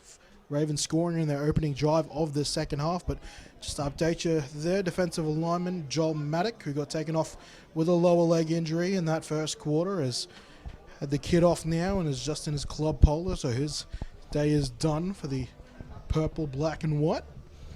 We certainly hope that's just a precautionary thing and that we have him back next week. As it's an exciting player to watch, but very, very key to that Ravens defensive line. 48 points to 0 now. Running clock here in week 2. Second half action here at Leo Williams Oval.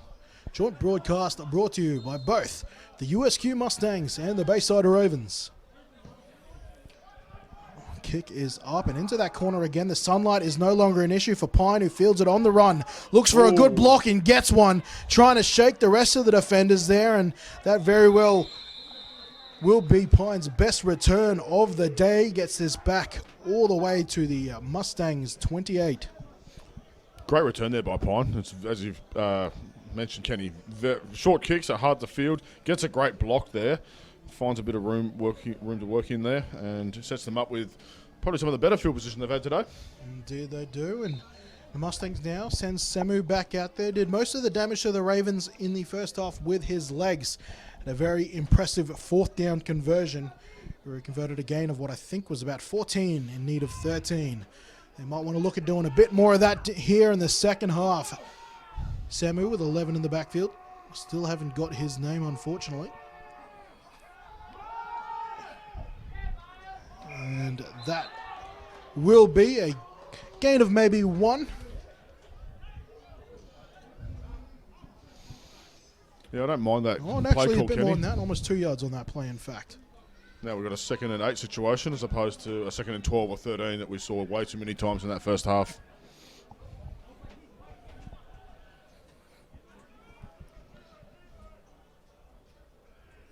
A 2nd down and 8 here. They give us to that man again.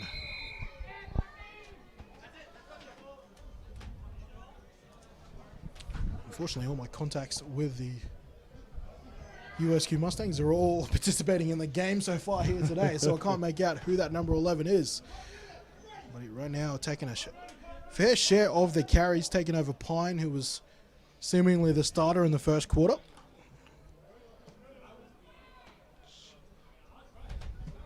Third down, and this is probably the easiest of the third downs the USQ Mustangs have had today. Dean come to Ua, now moves to the right-hand side. And they'll have a tight end here, stacked to the right as well, to the open side of the field. Samu, good pocket, delivers a pass over the middle, looking for the 51. It was another one not on the team list. And we have a late flag here, Kenny. Didn't catch what that was for. Just watch the replay here. So good protection there. Probably the best protection he's had all day. I was about to say, that's the first time he's been able to deliver from a clean pocket so far. Yeah. Wanted to throw a strike over the middle. And I like the like the throw there to the tight end, big target, against the linebacker. You back your player there one-on-one in that situation. Ball's just a little bit high.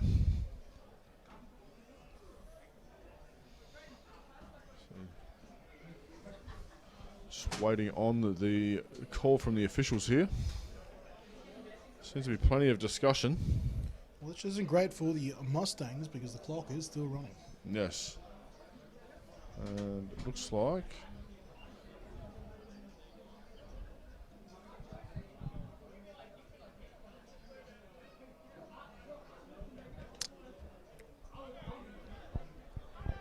Well, is that to do with the offensive line numbers there? Because the intended receiver was wearing number 51. Yeah, who's coming off the field now, so I'm thinking that might be what that was. He didn't report as eligible. Some more growing pains there. You can, in fact, so there's numbers 50 to 79 are considered offensive lineman numbers as far as players on the offensive side of the ball there. We'll get to more of that ruling after this. We've got 3rd down and 11 here for the Mustangs. Speed option, a pitch out to Pine, and he'll be met initially by Chris Clark, and Popel will finish him off there, and that will send out the punting unit here for USQ. So it's no mean feat there for Pine to make Clark miss at least the first tackle on that. That's a very, very tough assignment. Tough pitch. Makes Clark miss, but then has reinforcements come in, and now we have 4th and probably about 4th and 18, if I had to guess. Yeah, but just to finish off that ruling from earlier there, if you are wearing the numbers 50 to 79 on offense, you can be eligible to catch the football. You just need to report it as you come in to the officials pre-play. Mainly because those numbers are for both officials and the defense to recognize you as an offensive lineman, and technically offensive lineman not eligible to catch a pass in this sport. And this punt is nice. It's caught a fair bit on the back end of that, but it goes to the arms of Chris Clark, who's found a bit of space early. He's past halfway now and taken down nicely in the open field. Late flags thrown from the Mustang sideline. Nice punt there, good spiral. Reasonable hang time. Unfortunately, the guy on the end of that, Chris Clark, is not someone you want to give any more touches to than you need to. So nice return there. And we're just waiting on the officials to tell us what is happening here. And Ciale was on the punt there. His punts have continued to get better throughout the day there as we start the unofficial clock on the screen for you.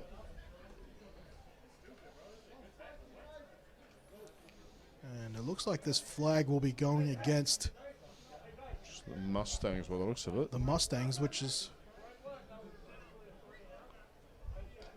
calling a horse collar tackle, I think, which is when you get your hands inside the nameplate or the collar of a player and directly pull down there. And it's actually quite funny, though, that's assessed because Chris Clark, the ball carrier involved there, actually said you could hear him on the sideline saying, "I don't know if I like that call.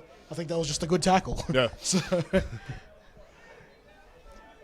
my man who was incidentally fouled in that play didn't seem to be done in by that type of tackle, as this draw play goes to Holiday Miller on 1st down, and he'll get this to the Mustang at 24-yard line for a gain of 5 there on 1st down.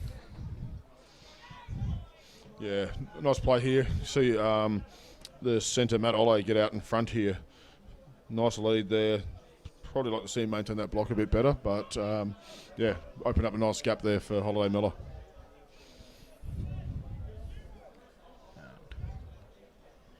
So 2nd down, it was probably closer to a gain of 4 there. It looks like we've got 2nd and 6 here. Ball on the Mustangs at 24. Now changing quarterback. Reeves quarterback change I missed last time. We'll pitch this off to Amore, who's back in the action. And it looks like he might just get just enough to convert there on second down. And that is, in fact, Liam Reeves. Under center now here in the second half. Stegman took the opening possession of the second half and was happy to cede snaps to his Nice downfield blocking on that play there for Amore to spring him for that first down. Well, not quite first down by the looks of that. Thought he had enough. I thought he had it. Mustangs did enough to stop him there on second, forcing a third and short. Warwick Russell's still in the game, though. He checked out at halftime last time. Free play here this time. They're actually going to go with a free play, and it's to Warwick Russell, and touchdown, Ravens. Liam Reeves with his second touchdown of the year. Warwick Russell adding his third of the day. Yeah, great awareness by Reeves here. We just catch that the offside there. I guess a hot read out to Russell on the deep ball into the end zone, and great play by Russell for yet another Ravens touchdown. Now we're going to have Russell also now lining up to take his own extra point as well, because the man can do everything. Stegman's wondering what he needs to do to get a free play across there. Liam Reeves taking advantage of that one there. Warwick Russell missed his last attempt wide left, corrects himself in this instance, and gets back on track. So that now makes us 55. Is that correct? You're the mathematician between us here. Adam Bolton, 55 the score says. Not quite enough fingers and toes in this booth at the moment. Scaring me, but I believe we're correct. 55-0 the score here. What I would imagine to be second, halfway through the third quarter. Well, the running clock, it could be later than that. Yeah, it's hard to gauge here. We don't have active clock. One thing we do have here, and I don't know if we just didn't notice this last week, were the play clocks at each end of the field. Play clocks weren't here last week.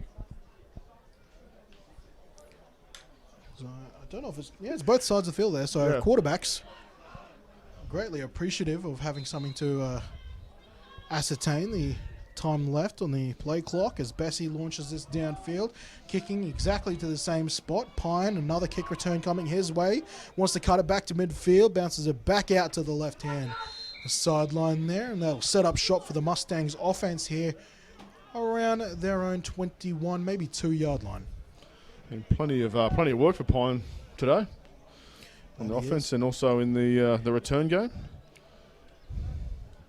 Quite a few there. I'm trying to see which of the Mustangs players might have taken a seat. There were a number of injuries to the Mustangs in the first half, and just speaking honestly, I don't know the faces well enough to see who might be standing out there outside of kit following that first half. But for the Ravens, Braden Quinn looks like he's taken his kit off, and his day will be done now. So Robbie Colquitt will be taking the majority of tight end snaps for this offense.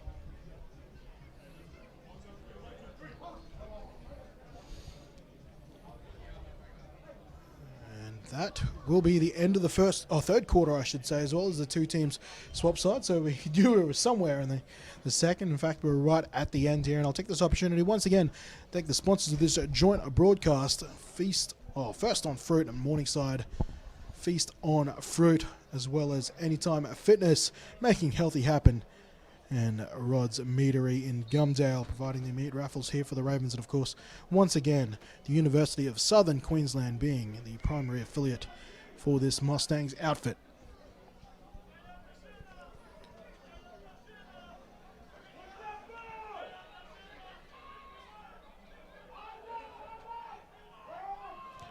Start of the fourth quarter here for the Mustangs. Semu under center for what I believe might have been the first time today. Hands this ball off. No gain on the play. Brings up 2nd and 10. Under center and out of the I formation as well. So the first time we've seen the two-back set for the Mustangs today, I believe. Well, you can see Lontalek trying to make some changes. Still trying to make something happen here and find an answer here for the quarter. I admire it.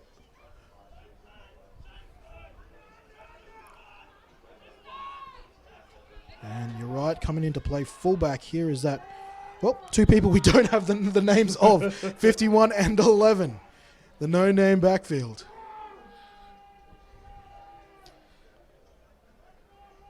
Samu under center. We'll hand off to that man, number 11. And he'll be taken down in the backfield here, and that'll set up 3rd and long here for the Mustangs. So 3rd and long, would like to see the Mustangs.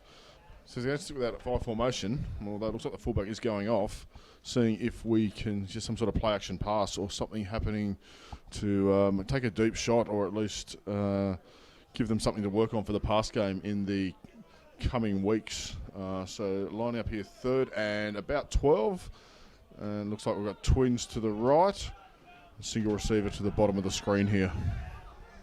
And I saw Tua check in. Burnt still your near side wide receiver here for the Mustangs. Tua is there in the right slot. Samu hands this off on delayed handoff, and I think that was Pine taking another carry. And a lot of the starters for this defensive line are still making plays right here into the 4th quarter. Jack Capewell in and again the action, as well as Jason Leon. Another flag on the play here at the end, so I'm not sure if this is a holding penalty or if it might be a bit of extra curriculum.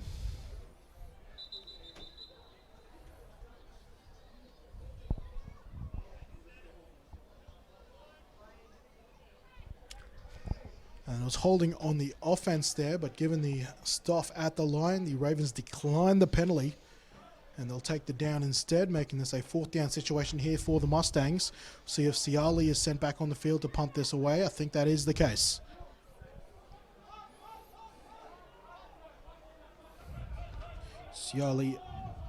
Nelson Ciali, I should emphasize, as the Ravens desperately get their punt unit onto the field as well.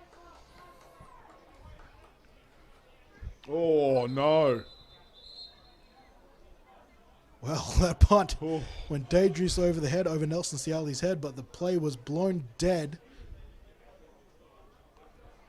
I think it was a situation where the Ravens were going to be given ample time to get their substitution off, which in this case has been fruitful for USQ, who could have been dealing with a safety had that continued.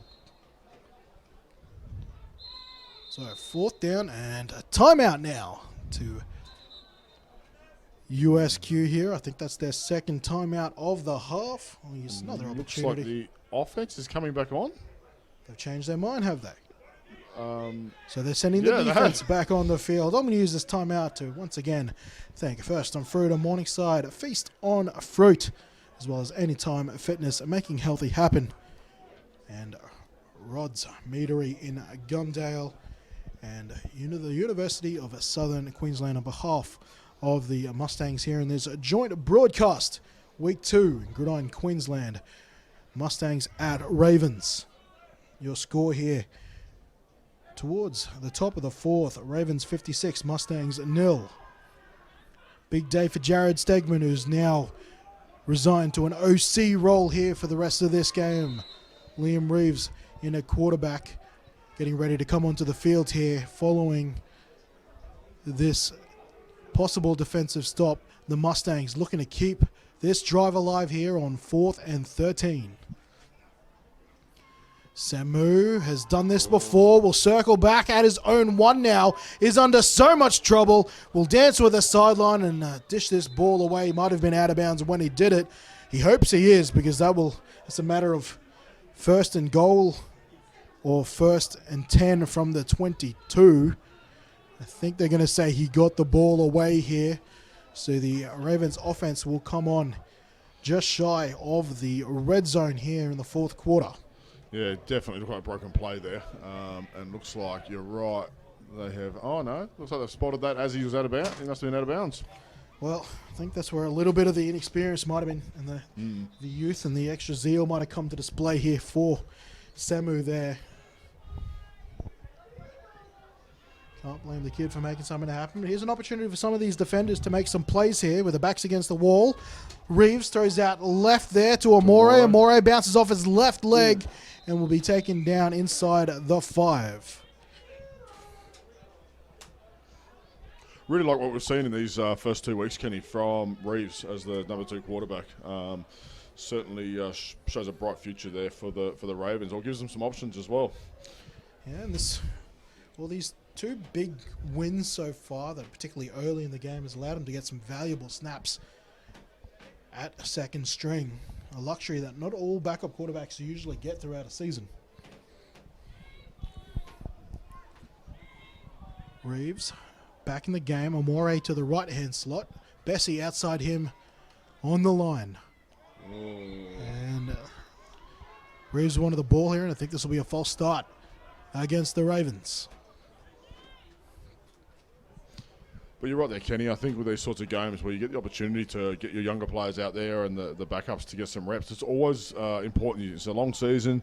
You know, you like to hope everyone stays healthy, but often that's not the case. And it's important as you get to the business end to have reps in people's legs in case they're the ones you need later on down the stretch. Especially at a position like quarterback there, but a few more people rotating through. Warwick Russell doesn't want to lose any snaps after sitting out the second half last week. Holiday Miller still in there as well. He had Warwick Russell on the slant. Bit out of reach. Good coverage on the play by the Mustangs. I think it was the 55 making the play there in Alani Siale. Yeah, decent ball by Reeves. Just a little bit too far out in front of Russell as he tries to lead him into the gap there. And, yeah, just a little bit short. I certainly wouldn't suggest that Russell had short arms on that one. 3rd down and goal here. A chance for a goal line stop here for USQ. Reeves, delay handoff to Holiday Miller. Will race the defenders to the sideline, and making the stop there was the defensive back in Fatawi Seale. And that will make this a 4th down with half a yard to go. Let's see if the Ravens choose to send out their field goal unit or just opt to keep their offense on there. I reckon they're going to go for it here. Certainly like the fake that Reeves sold there for the pass before he handed off to Holiday Miller. Certainly helped open up a lane. Robbie Corcoran, if he gets sent in motion, that's how he scored earlier, but there was a bit of a miscommunication there. A flag's been thrown on the play here, but for now, the Mustangs have a goal line stand. Reeves there thinking Holiday Miller was going to be coming from the right. Doesn't quite find him, has to take it himself and can't get over the line. Flags did come on the play there. The offense doesn't look exactly keen to come off, so. And there it is. There we go. It was a holding against the offense of the USQ Mustangs, fighting till the end of the 4th here. Deny the Ravens another touchdown on a big goal line stand.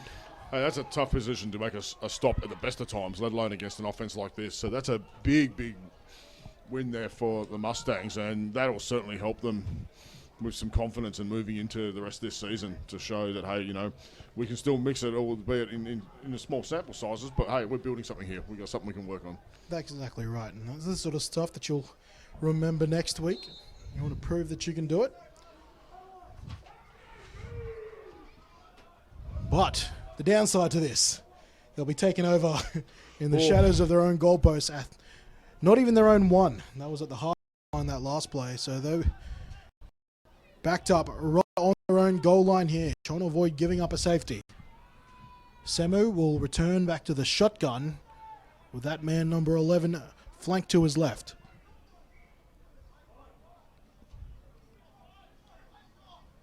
But eventually hands this off to the 11. And did he get past the line? Yes, he did. So they're going to keep plugging away here. No big celebrations from this Ravens defense. So a nice strong run by 11 to get this back to the line of scrimmage. 2nd and 10. That ball must be on about the inch line there, Kenny. From their own goal line.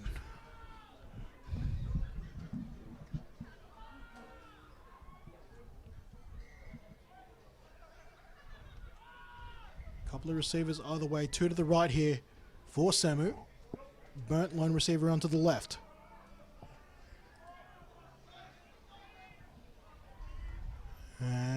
This will be a keeper to Samu there, the power option, and he does a great job to truck over the first defender, and he's got himself a first down. Oh, looks like he may be coming back. We've got some laundry on the field here. Back at the left hash, the near side hash lines, which will be disappointing considering how impressive that run was by the young man.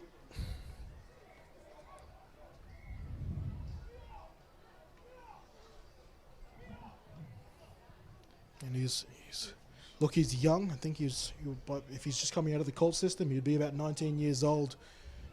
And in many other teams, he'd probably be playing linebacker or something like that.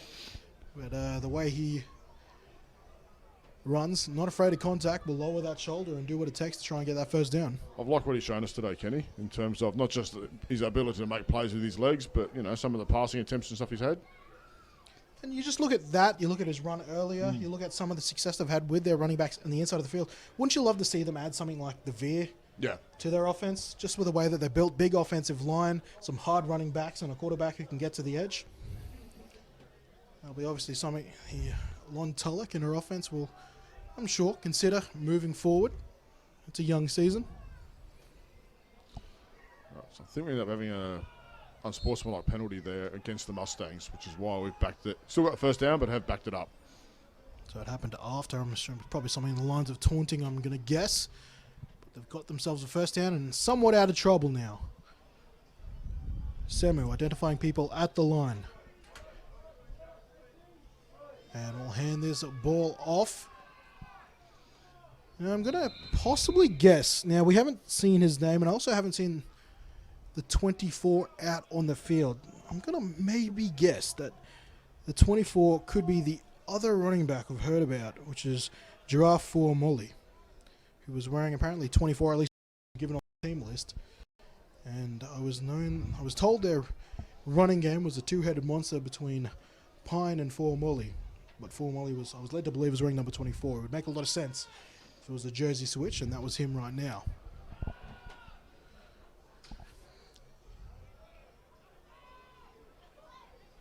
Because as it stands, no 11 on the team list I was provided.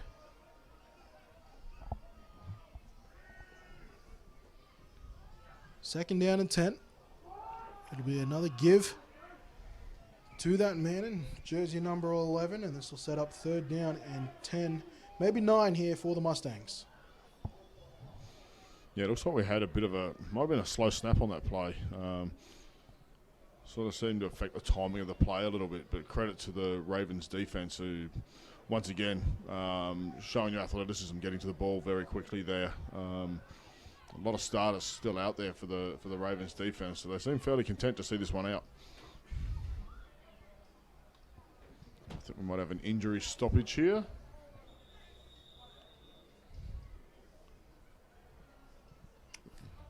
Correct me if I'm wrong. I'm wondering if injury is the only thing that stops the clock in the running clock situation? Pretty much. Injuries, timeouts. Maybe 2-minute warning. Not sure on that one, though. I think you're right. Injuries, timeouts, and 2-minute warning. Medical teams sent out here. Going on a bit of a jog. Week 2, joint broadcast here. Thanks to both the Ravens and the Mustangs for combining to make it happen. The Ravens sponsorship team of First on Fruit and Morningside, Anytime Fitness, making healthy happen, and Rod's Meatery for chipping in for the meat raffle happening here at Leah Williams, and the whole university effort of the University of Southern Queensland backing the Mustangs this evening. Kenny Andres, Adam Bolton, as we come to the closing minutes of this game here. And look, the Mustangs, plenty of vigor, plenty of intent, but it's obviously a hard task coming down in your first year and taking down the reigning champs at their own home, no less. Yeah, absolutely. A very, very difficult task. I think when you look at last week's game, the amounts we saw of it, the Mustang put in a pretty good showing against the Rhinos for our first day out. And then having to back that up against their defending champions who came off a big win last week, that's a tough assignment. But, I think there's still plenty when they go back and look at the film on this, they can go away and go, hey, we're starting to build something, like we do some good things out there. Well, there'll be 3 teams making the playoffs this year. I think from my understanding, first seed gets a straight run to the Sun Bowl, and then it's a battle between 2 and 3 to meet them. Yes, correct. With this 6-team men's team competition. So team like the Mustangs easily could be vying for that third spot. Obviously, the Stingrays are a regular feature in the playoffs, and the Rhinos are going to be wanting to make noise. The Bears don't want to be discounted. And the Raptans, as this run is a good one from Pine, won't be enough to convert. But when he's run between the tackles so far today, he's been pretty solid. Yeah, absolutely. I think he's shown some good vision, good burst. Offensive line, the inside run looks quite solid. Like they're able to get some push and they're able to get some movement. The outside run, though, certainly do need some work on maintaining those blocks and fighting for those outside bicep positions where it helps you seal the edge. Because without that, it makes those outside runs very, very difficult to complete. Fourth down here, and Semu is staying on the field. Last time he was on fourth down, he got caught running out to his left and couldn't find anything to do with it. Let's see what his offensive line and his receivers have in store for him here on this fourth down. And it'll be another handoff to Pine on the inside zone. He can't pick up enough here, and the Ravens offense might be sent out onto the field here for what could be the last possession of the game. Looks like it may be the case. I think that might have been the 2-minute warning. And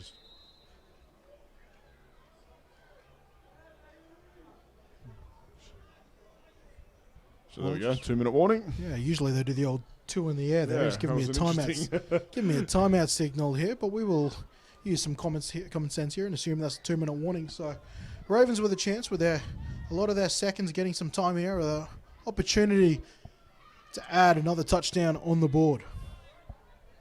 56-0 here in the fourth quarter. Final possession here, one would think, unless the Mustangs can come up with a quick takeaway here. Reeves alone in the backfield. 5 wide receivers. He wants to go for the end zone for Posey. And Posey wanted to get the catch in the back of the end zone. Flag come flying. A likely pass interference here for Birdtown. Yeah, good ball by Reeves. A good adjustment by Posey as well. I think that might have been one of those professional fouls we see where it's we could be giving up 6, so let's just give up the play there, because that was a good comeback to the ball there by Posey and good ball by Reeves. So, yes, for those who might be watching for the first time there, you can't make contact. You can't deny a receiver from catching the football. You need to bat the football down yourself. Of course, once they make contact with that football, it's fair game. Make all the contact you like, provided it's not at the head.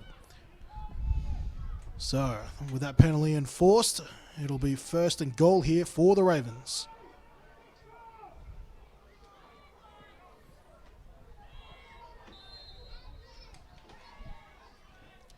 Reeves alone in the backfield again. Looked initially to the fade by Warwick Russell. Wanted to come back and find Corkett. Sails this pass, incomplete. Yeah, Reeves had good time there. Just saw that one a little bit high, but was target was there. Just overcooked it a little bit. So I believe we're back next week, Kenny, for the Ravens Rhinos. We are. Last home game here at Leo Williams for the Bayside Ravens. They'll be taking on the Brisbane Rhinos. We'll be playing up next here at 7 p.m. Should be a good matchup. As I said, the Rhinos another team that hopes to be there. As Reeves on the QB keeper. He'll score his first rushing touchdown for 2021. And the Ravens will be the last team on the board here in week 2. It's a good play design here. I like this, our QB draw. Just drive straight up the middle, and that's just the Ravens big boys versus the Mustangs big boys. Who wanted it more?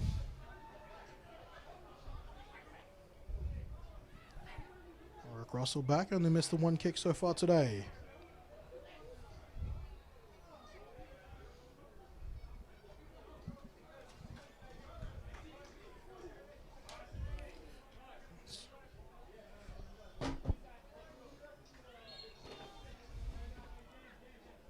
Russell set up and kicked and easily leads the point scoring tally in Gridiron, Queensland following that BAT. A field goal, got a good handful of BATs and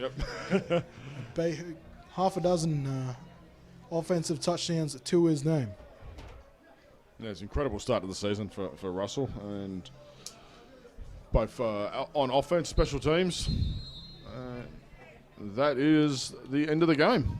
That's the power of the running clock for you. And there it is, the end of the game. The Ravens, they improved to 2-0 here in this young season. Keep their title defense alive. The Mustangs fall to 0-2 with more improvement to come. But another dominant display here for the home side, and they'll look to take that form into next week when they take on the Brisbane Rhinos here at home for their final home game of the season. Yeah, looking forward to that one next week. Always traditional rivals, the Rhinos and the Ravens. So looking forward to that one, a rematch of the 2019 Sun Bowl. And the Mustangs also return here next week. They'll be in the 4 p.m. game, taking on the combined Sunshine Coast Spartans and Moreton Bay Raptors in the first game to precede the Ravens and Rhinos, kicking off at 7 p.m. Thank you so much for joining us this evening on this Week 2 broadcast. The Bayside Ravens defeating the USQ Mustangs. I've been Kenny Andres, joined with Adam Bolton here in this joint broadcast between the Bayside Ravens and the USQ Mustangs. Please join us next week as the Bayside Ravens take on the Brisbane Rhinos, and over on the Gold Coast you will see the Gold Coast Stingrays taking on the Logan City Bears. I've been Kenny Andres. Have a good evening.